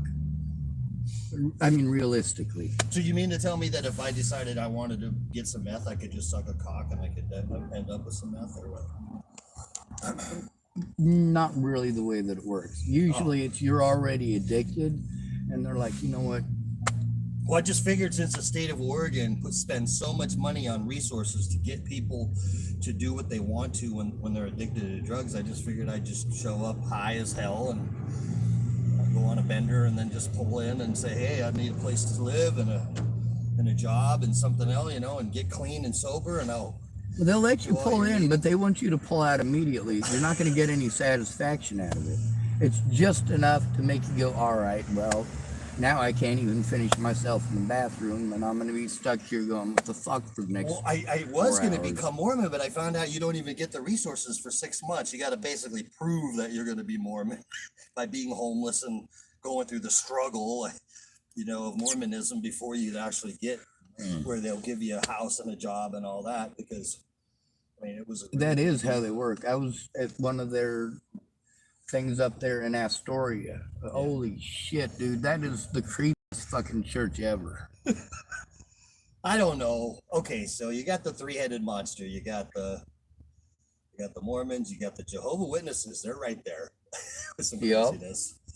And then not too far behind is probably the Seventh-day Adventist. I think if anybody's going to build a church on what a woman says or prophesies, and you're going to just totally go with that, then you're in big trouble. So Ellen White was not a person. She was like Nick, very intelligent, but then, oh, don't run your battery too low. And then where did her intelligence come from? From God. You didn't know that? You see, there's a lot of religious folks like you who also are able to understand that even as a religious person, you understand what fucking hoopla is. Well, of course.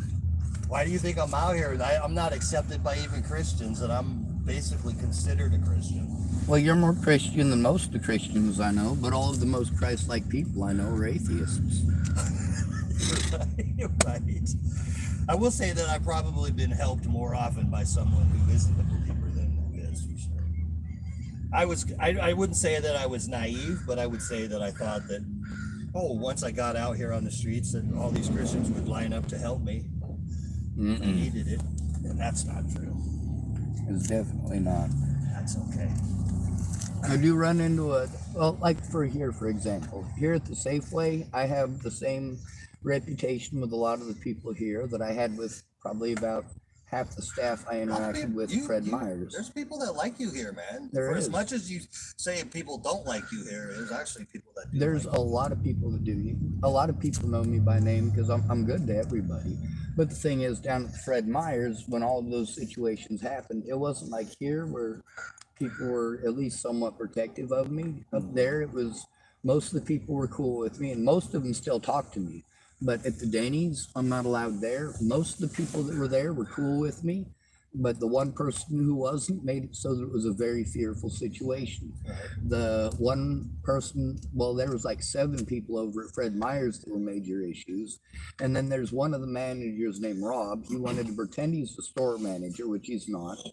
And then him and this other dude who works with him, they just don't like homeless people. And they victimize the living shit out of me with the police for being victimized on their property on more than one occasion.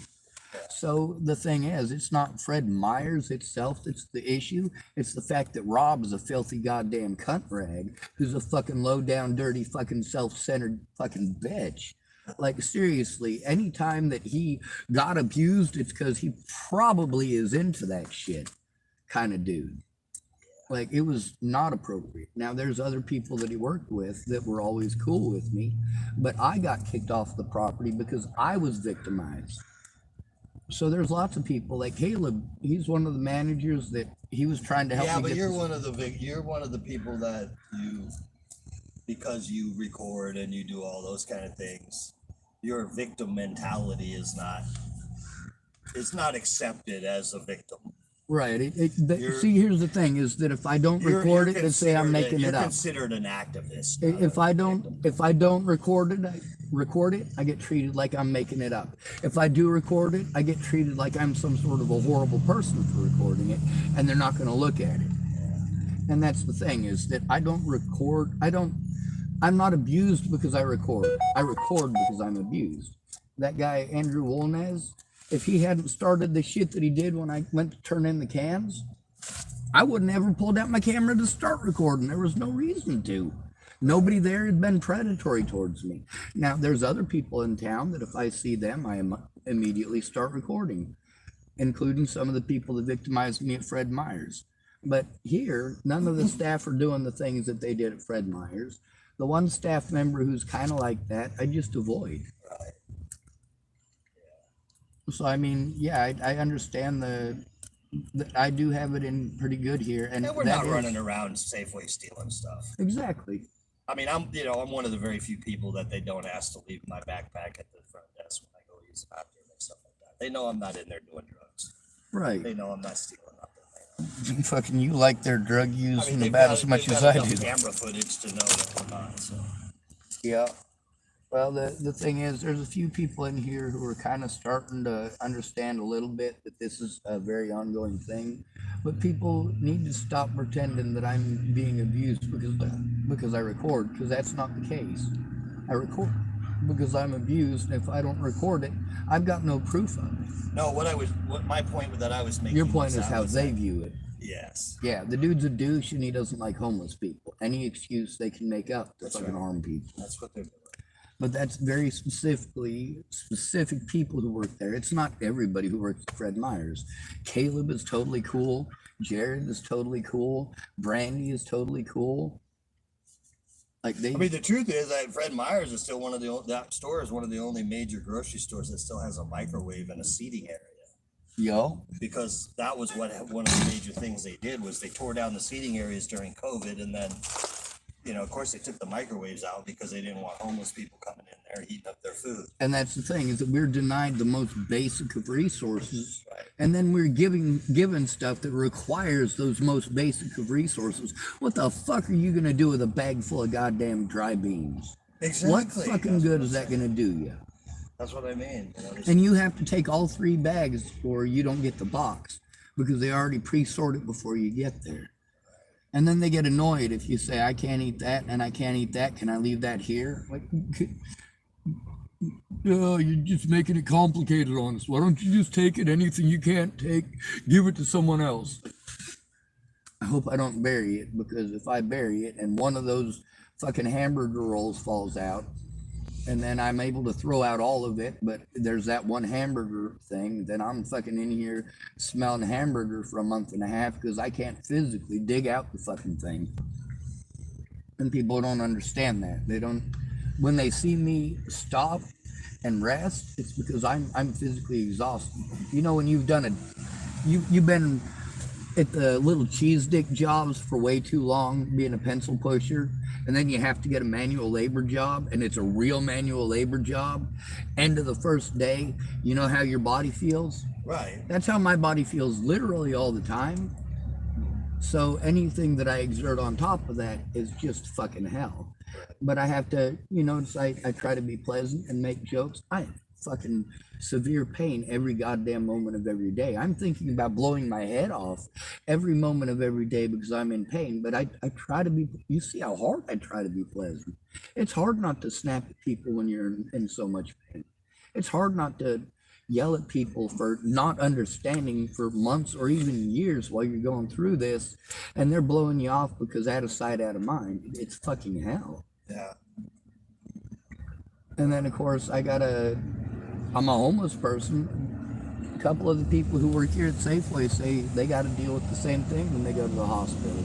When they go in, they get treated like they're a fucking junkie, and the doctors are real fucking snappy and fucking cunt raggy at them. And, we're not going to give you any drugs. I didn't come in asking for drugs. Fucking did I? Exactly. I came in because I needed medical attention. Yeah. That's what I'm here for. Yeah. But then they want to ignore the reason for your injuries, and they're not allowed to do that. They do need to be aware of that, especially when it's an at-risk adult, especially when it's over assault, especially when it's over abuse. When they fucking snap at you because they're supposed to ask you how you got your injury. That is part of what they're supposed to ask. I don't know. Maybe, I have noticed that the care system in smaller town America isn't as good as it is in the larger cities, for sure. My daughter works in Seattle. She's the head King ER County. She's the head ER nurse at Harborview Medical Center. King County is one of the most fucked up places I've lived. But the thing about King County is that they're one of the places where they actually changed their laws slightly to protect the victims. However, the next year they rescinded it and went 2 steps backwards. When I was in prison in Lincoln, one of the nurses there, his name's Joe Hall, and he was telling me about the thing in King County, but he was also saying that there's the new requirements, do require them to actually keep the patient safe. They're not allowed to use the what are the HIPAA laws. Yeah. They're not allowed to abuse the HIPAA laws in King County the way that they had for literally decades. Where the HIPAA only protects the institution and their money and protects them from being sued, and that's why you're not allowed to do this, that, and the other. Right. So King County changed the laws so that people can go in there and actually record the situation as long as they don't video record it. And now Oregon has the same law. When I went into the hospitals, I recorded because I'm legally allowed to. When they committed felonies against me, they wanted to pretend like I had done something wrong by recording it. No, I'm not. Matter of fact, they're not allowed to deter me from recording or threaten me in any way, shape, or form, and I recorded them doing exactly that. They weren't willing to do their jobs unless they knew that I wasn't recording. And this is felonious as well. This puts an at-risk adult further at risk. This is why someone needs to go in with me, so that they don't do that. And instead, people say, well, why don't you go here? Why don't you go there? The number one thing is to have someone go in with you. If you don't do that, you're fucked. They won't do their job. They won't even try. They'll give you the runaround and the excuses just like CARE does. They want you to come in and fill out the paperwork for their billing acceptability, and then they want you out the fucking door because there's somebody else coming in and they want to get money off that son of a bitch. Dr. Danelle Boggs, you look at the people who work here and the vehicles that they're driving in, and you see that they're obviously not rich people. Dr. Danelle Boggs, after ripping off all of these homeless people who are still out here, she is driving around in an orange Ford fucking Mustang with custom plates. Fuck that woman. She's a useless goddamn piece of shit and belongs in prison. And also, legally, she committed enough felonies that, yes, she literally belongs in prison. Right. I also recorded it. They breached protocol literally every time that I went to them, including with the police officers over and over, which also makes her, that qualifies as conspiracy. And I don't mean alien conspiracy, obviously. I mean legal conspiracy. Conspiring to prevent an at-risk adult from getting assistance. Although the real name for it, I can't remember at the moment. But that's one of many people that sent me around in circles. Danelle Boggs sent me back to TFCC knowing I was trying to turn in TFCC for felonies that they'd committed. So Danelle Boggs committed felonies along with TFCC where she used to work. She also spoke about how she quit working at TFCC because they're not helping people. And then she sent me back to them. Then she tells them that she's sending me there for case management. I get there, they don't set me up for case management. No, they want to set me up for therapy 30 days away. Meanwhile, when a crime is committed against me, I'm supposed to go to a friend or family member first, or to my caseworker first, when I'm abused, so that I don't have to go to the police alone because of the felonies the police all commit against broke people. And this is something that the government is well aware of, is well documented, and we have laws in place to protect people like me from these predators. The fact that I recorded these predators refusing me my legal rights as an individual, as an American, as a human being. Like literally, we could go to the UN right now and have the United States fucking bombarded with a bunch of UN troops for the shit that they've done just in Tillamook County. And I've got recordings from one end of the country to the other. The Palestinians are a bunch of whiny little bitches, by the way, compared with the American homeless people. How many carcasses have you had to deal with out here? Quite a few. Quite a few. Massive overdose. Yo. Especially in Washington County and Portland area, Seattle, King Seattle, County, oh my God. Pierce County. Seattle had the heroin epidemic in 1993. The heroin didn't even hit Boulder until 2003. hearing heroin, or hearing, might as well call it heroin. Everybody's on it. That or fentanyl. Yeah, I lost a really good friend of mine to. Because see, the thing is they started. Natalie had a lethal quantity of heroin in her system when Joseph Michael Lopez blew her head off. Yeah. Yep, my friend Christine Buhi, she overdosed on heroin. I knew she overdosed because somebody put fentanyl in her shit. Now, her drug dealer was a guy named George Helmstetter, and George Helmstetter was the guy who found her body. He's also one of the witnesses to my situation with Natalie and many others. See, my predators wanted to pretend that I was on drugs. Most of my friends were drug dealers, just like here. Most of the people out on the streets, tough to find somebody like you. It's tough to find somebody like Susan. It's tough to find somebody like me. We are rare. Yeah. Most people, if they're not on street drugs, they're on farmies, you know? The problem with the group of characters around here that are on drugs and stuff, they're just looking for a way to, to take advantage of somebody. I'm just not in for that right now. Well, they're doing exactly the same thing to us that CARE is doing to them. I mean, they're getting all this money to help out addicts, and they're exclusively only trying to help the addicts. Somebody like me, I have to fucking go in there and tell them that I smoke pot. I rarely smoke pot. You know, I smoke pot as a necessity because out here on the streets, things that I am privy to, and a lot of things that I get as benefits that you aren't ever going to get because you don't smoke pot. Those people are going to be paranoid of you. You're a cop. You must be a cop. Oh yeah. This kid called me his favorite cop the other day. You mean to tell me you think I'm an undercover cop? I'd be willing to go this far just to keep an eye on you. You're not even considered at the halfway point of a food chain. You're nothing but an entitled little prick. Because that's what a lot of these young people are. They think they're entitled. They believe that they should get everything else that's out here that's available to them. No, you should. There's people out here that need stuff way more than you. Go home and reconcile to your parents. Very much so. But then we got to deal with their parents out here too, because they're out here fucking with us, and their parents who kicked them out of the house because they stopped stealing from family. So now they're out here stealing from us and their family. When we say anything about it, they're like, oh, you should feel bad for them. You know, you're lucky that you're not an addict. Well, you know what? We're not lucky because your fucking addicts are out here on the streets taking advantage of us because you're not being a real fucking family member.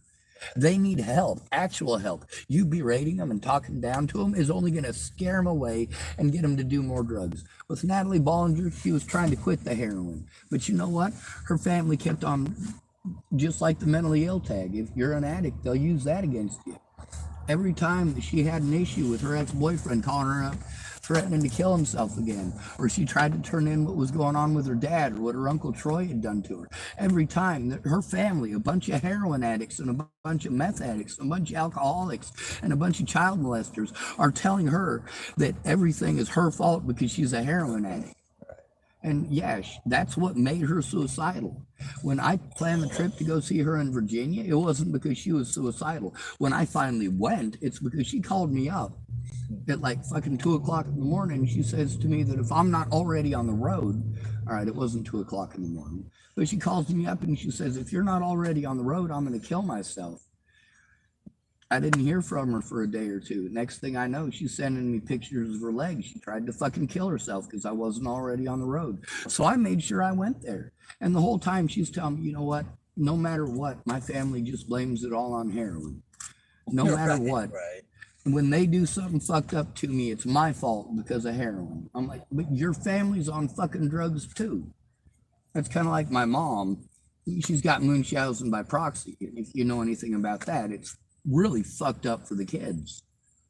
But my mom, every time she's got an argument, knowing that she's really good at manipulating, but her kids are smarter than she is, and they lived with her there, you know, my little sister especially, she spent most of her time with my mom, while me and my older brother primarily grew up in the system.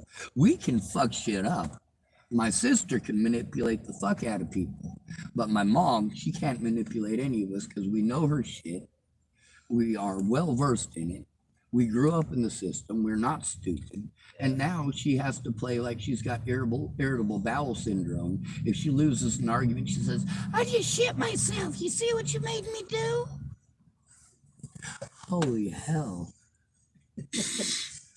Yeah, family fucked up. It is. They say friends I'm are gonna the go. I'm family gonna you go over to choose. the library and watch some chickens playing the piano videos. That'll cheer me up. Because I think that's amazing how you can get a chicken to play a piano. Yeah, also talking to me will bring you down. I mean, pretty soon your rear iris will be so puckered you'll be tasting it from the other side. No, I'm just. Don't worry, you'll find another hobby. Right? Hey, you know what? If I can't annoy a garden gnome, of course, garden gnomes never react the way that you want them to. They never flop like a fish and throw a tantrum like you want them to. Oh no, I'm not doing Yeah, I hate your people. that. Talk to you later, brother. Be safe.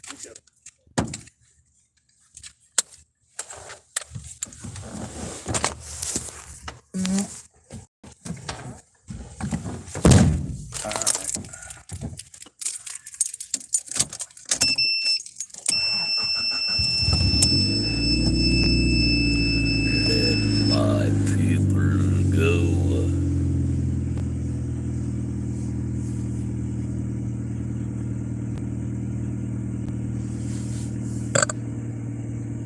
I think I'm gonna get $2 worth of macaroni and cheese. That way,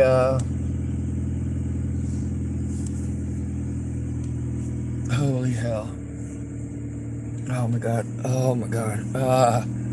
Fucking cramps.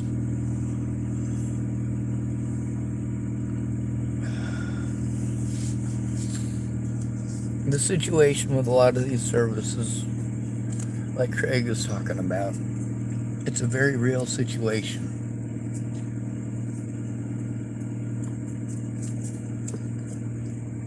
Well, Officer Tony Lothman and Officer Mike Reeves, Sheriff's Deputy Mike Reeves.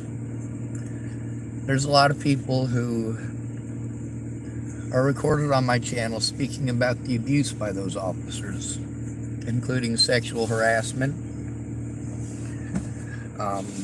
A couple of those women spoke about being intimidated by the cops about sexual endeavors.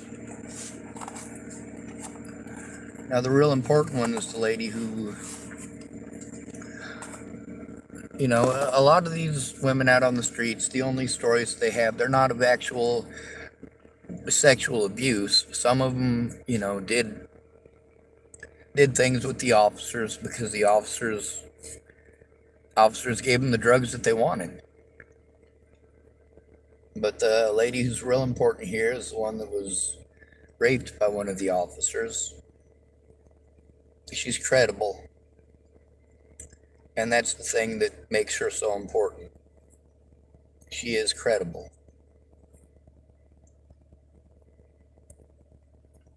They pulled the mentally ill tag on her, even though she had absolutely no history of any sort of mental illness.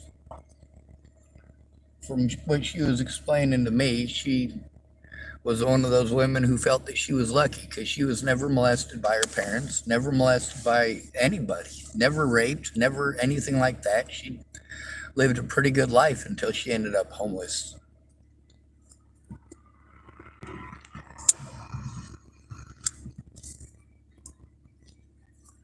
Now, although I haven't said that officer's name in connection with the crime, it's because of her safety.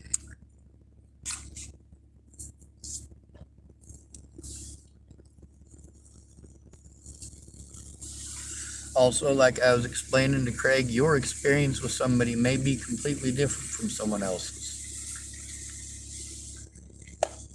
My Uncle Matt was always, well, decently nice to me. Him and my Uncle James, but the thing is, what they did to my Aunt Marcy is not okay. Would my Uncle Matt or my Uncle James ever do anything like that to me? Oh, hell no. Now, how about my Uncle Greg? My Uncle Greg never did anything harmful to me. He kind of ripped me off with my first car. But see, here's the story about my first car. The woman who was in that car, Loretta, had a much different experience with my uncle and with that car than I did. My experience with that car was that I had to fix that car because it had bullet holes in it and windows shattered out of it. And I had to take windows out of another vehicle and the T-top off of another vehicle. And we had to put that son of a bitch together so that it was functional. Now, how did it end up that fucked up? Well, Loretta Sparks was dating my uncle, and she was buying this vehicle from him, and she had it all paid off, but he wouldn't give her the title because he was a dick. She left him. And she took her car, and she had Ray Mock, one of her friends, and somebody I've worked with roofing before. She had Ray Mock in the passenger side. My uncle took his step-side pickup truck, rammed into the back of her vehicle, into the back of her 1985 Pontiac Firebird. It shattered nearly all the windows. He walked around to the front of the vehicle and pulled out a .22 long rifle. And he told me where he was standing when I was fixing the car, by the way. And I went and stood there, and here's what I realized. The glass on the front of the vehicle, your windshield, it'll stop a .22 long rifle. Matter of fact, I can testify to the fact that the windshield on a 1985 Pontiac Firebird will take at least 2 rounds from a .22 long rifle from only 20 feet away or 15 feet away without going through the windshield. Now, what was directly behind the 2 bullet marks in the windshield on that Firebird from where he was standing? The headrest. Yeah, the windshield stopped Loretta from getting a bullet to her fucking head. 2 of them, matter of fact. Ray Mock fucking dropped out of the car, fucking ran off immediately. My uncle got a slap on the wrist for that. Is my Uncle Greg a predator? Abso-fucking-lutely. Did he try to murder Loretta? Abso-fucking-lutely. Do I have the same experiences with Greg Bruns that Loretta Sparks does? Absolutely not. He didn't treat me that way. He treated her that way. Does that make it okay? Of fucking course it doesn't. To this very day, I have absolutely zero respect at all for my Uncle Greg, my Uncle Matt, and my Uncle James. And if it wasn't for the fact that I needed help after Natalie was killed, I never would have talked to any of those 3 low-down, dirty, goddamn pieces of shit.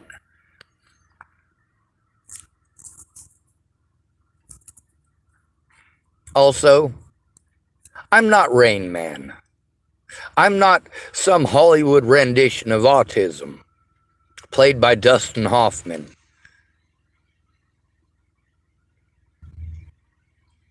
I am the reality of, well, the miseducation that you fuckheads have gotten from shitholes that don't represent us, don't have any autistic people who are actually on the board that controls this shit.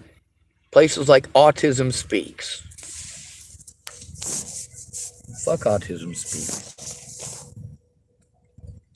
Now, as he was saying, there's an awful lot of people that like me, and I got a good reputation with a lot of people here. But you know what? He's right. It was the same way in Boulder, Colorado. And until the situation with Natalie Ball,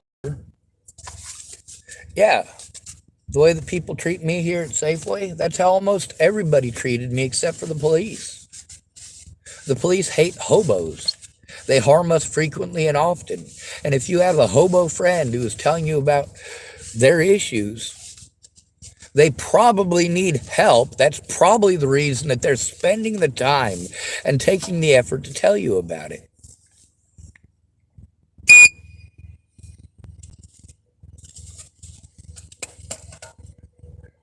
Yeah, the effect of that is completely lost on you guys because it doesn't come across as nearly as loud as it is across YouTube. See how much I got? 7% battery. I better go in and eat or I'm not going to get to. I'm going to leave my phone here and let it charge up.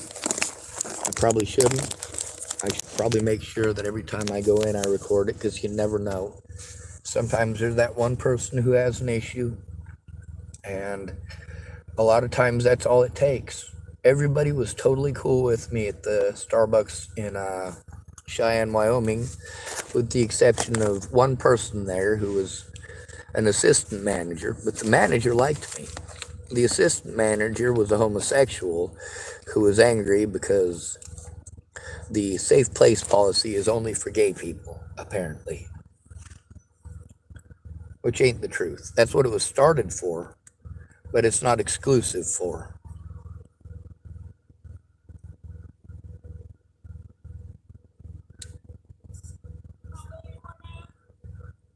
Do what?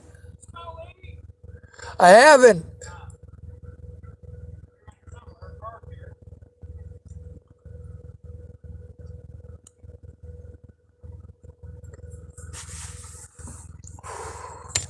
That guy's always nice. He does come across as strange because he's older and rides a bike, like a bicycle. And some people are highly offended by that. I don't know why. Strawberry's guy can't get no love from me. Hanging out the passenger side of his best friend ride, trying to holler at me.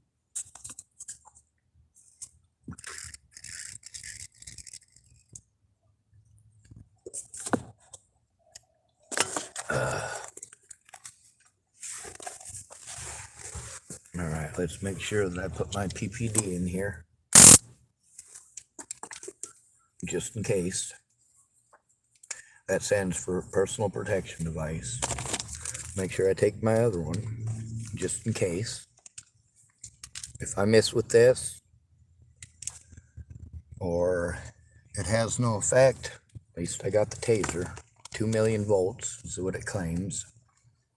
No, I don't want to fucking zap somebody with 2 million volts.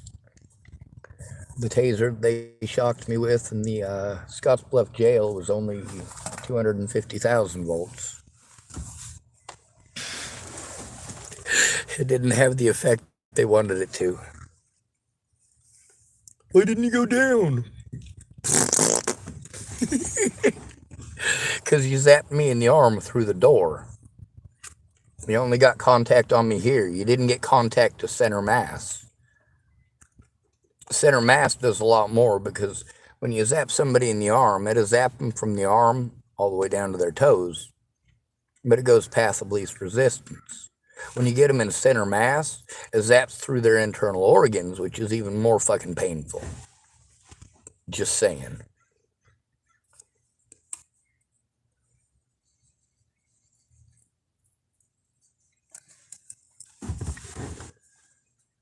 Now y'all hear me saying a lot, fuck this country and everybody in it. Often. You also know that I don't actually feel that way. That that's what's necessary to get you to pay fucking attention. You go, oh, he's a bad person, he yelled. Oh, you don't think it's a bad person when they yell at me, when they threaten me, when they harass me, when they assault me. Fuck this goddamn country. Yeah. And everyone in it. Oh, Sean, that's mean, though. Not everybody's a bad guy. Well, most people are complacent. You know, I had a pretty good thing going on in Boulder. And I'd established a good reputation for myself because I do. I do those good things. But when I hurt my back, nobody fucking cared. That made it easy for the police to take advantage of me. It made it easy for those drug addicts who I had passed out blankets to for years to take advantage of me. Did they give a fuck that I'd passed out blankets for years? That I'd walked them to the Warman Center? That I had kept them from fucking dying for literally years? No. What mattered is that they're fucking junkies and I couldn't defend myself from literally anything that they did. If they wanted to steal my shit, nobody fucking cared. Not even my own brother, Eric Christopher Schwartz.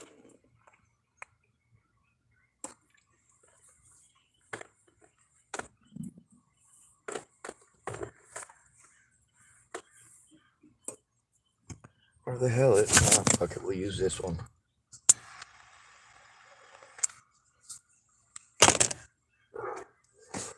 I do have regular Bics, but they're not refillable. Unfortunately, I've got refillable lighters, but I can't find my butane. So I've got 3 refillable lighters on my seat that I can't refill, and then I've got 2 lighters on my seat that are dead Bics.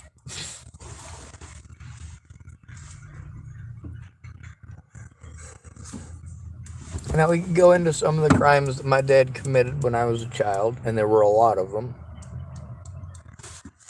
But really, it's important to focus on the crimes that he committed the last time I was up there to see him. It's not okay for you to bully the fucking victim for trying to get heard. It's not okay for you to bully and berate and abuse a person who's trying to get heard. When you make the excuse that I shouldn't record, maybe you should pay attention to why I fucking record. You don't get to pretend that I'm a bad person because when somebody harms me or someone else that I actually fucking recorded. And because it happens so often and frequently, yeah, I have to record pretty much all the time. 9% battery. That should be at least enough for me to get some macaroni and cheese and still have some battery left. When I'm in there, I do recognize that it shuts off in the building. I do have my phone hooked up so that it'll actually hook up to their internet while I'm in there. I should turn that on now.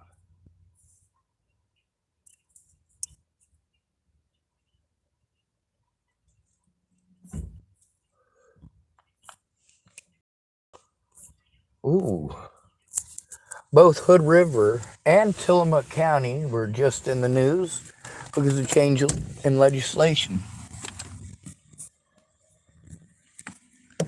So that's pretty significant. I'll have to read that article as soon as I get done here.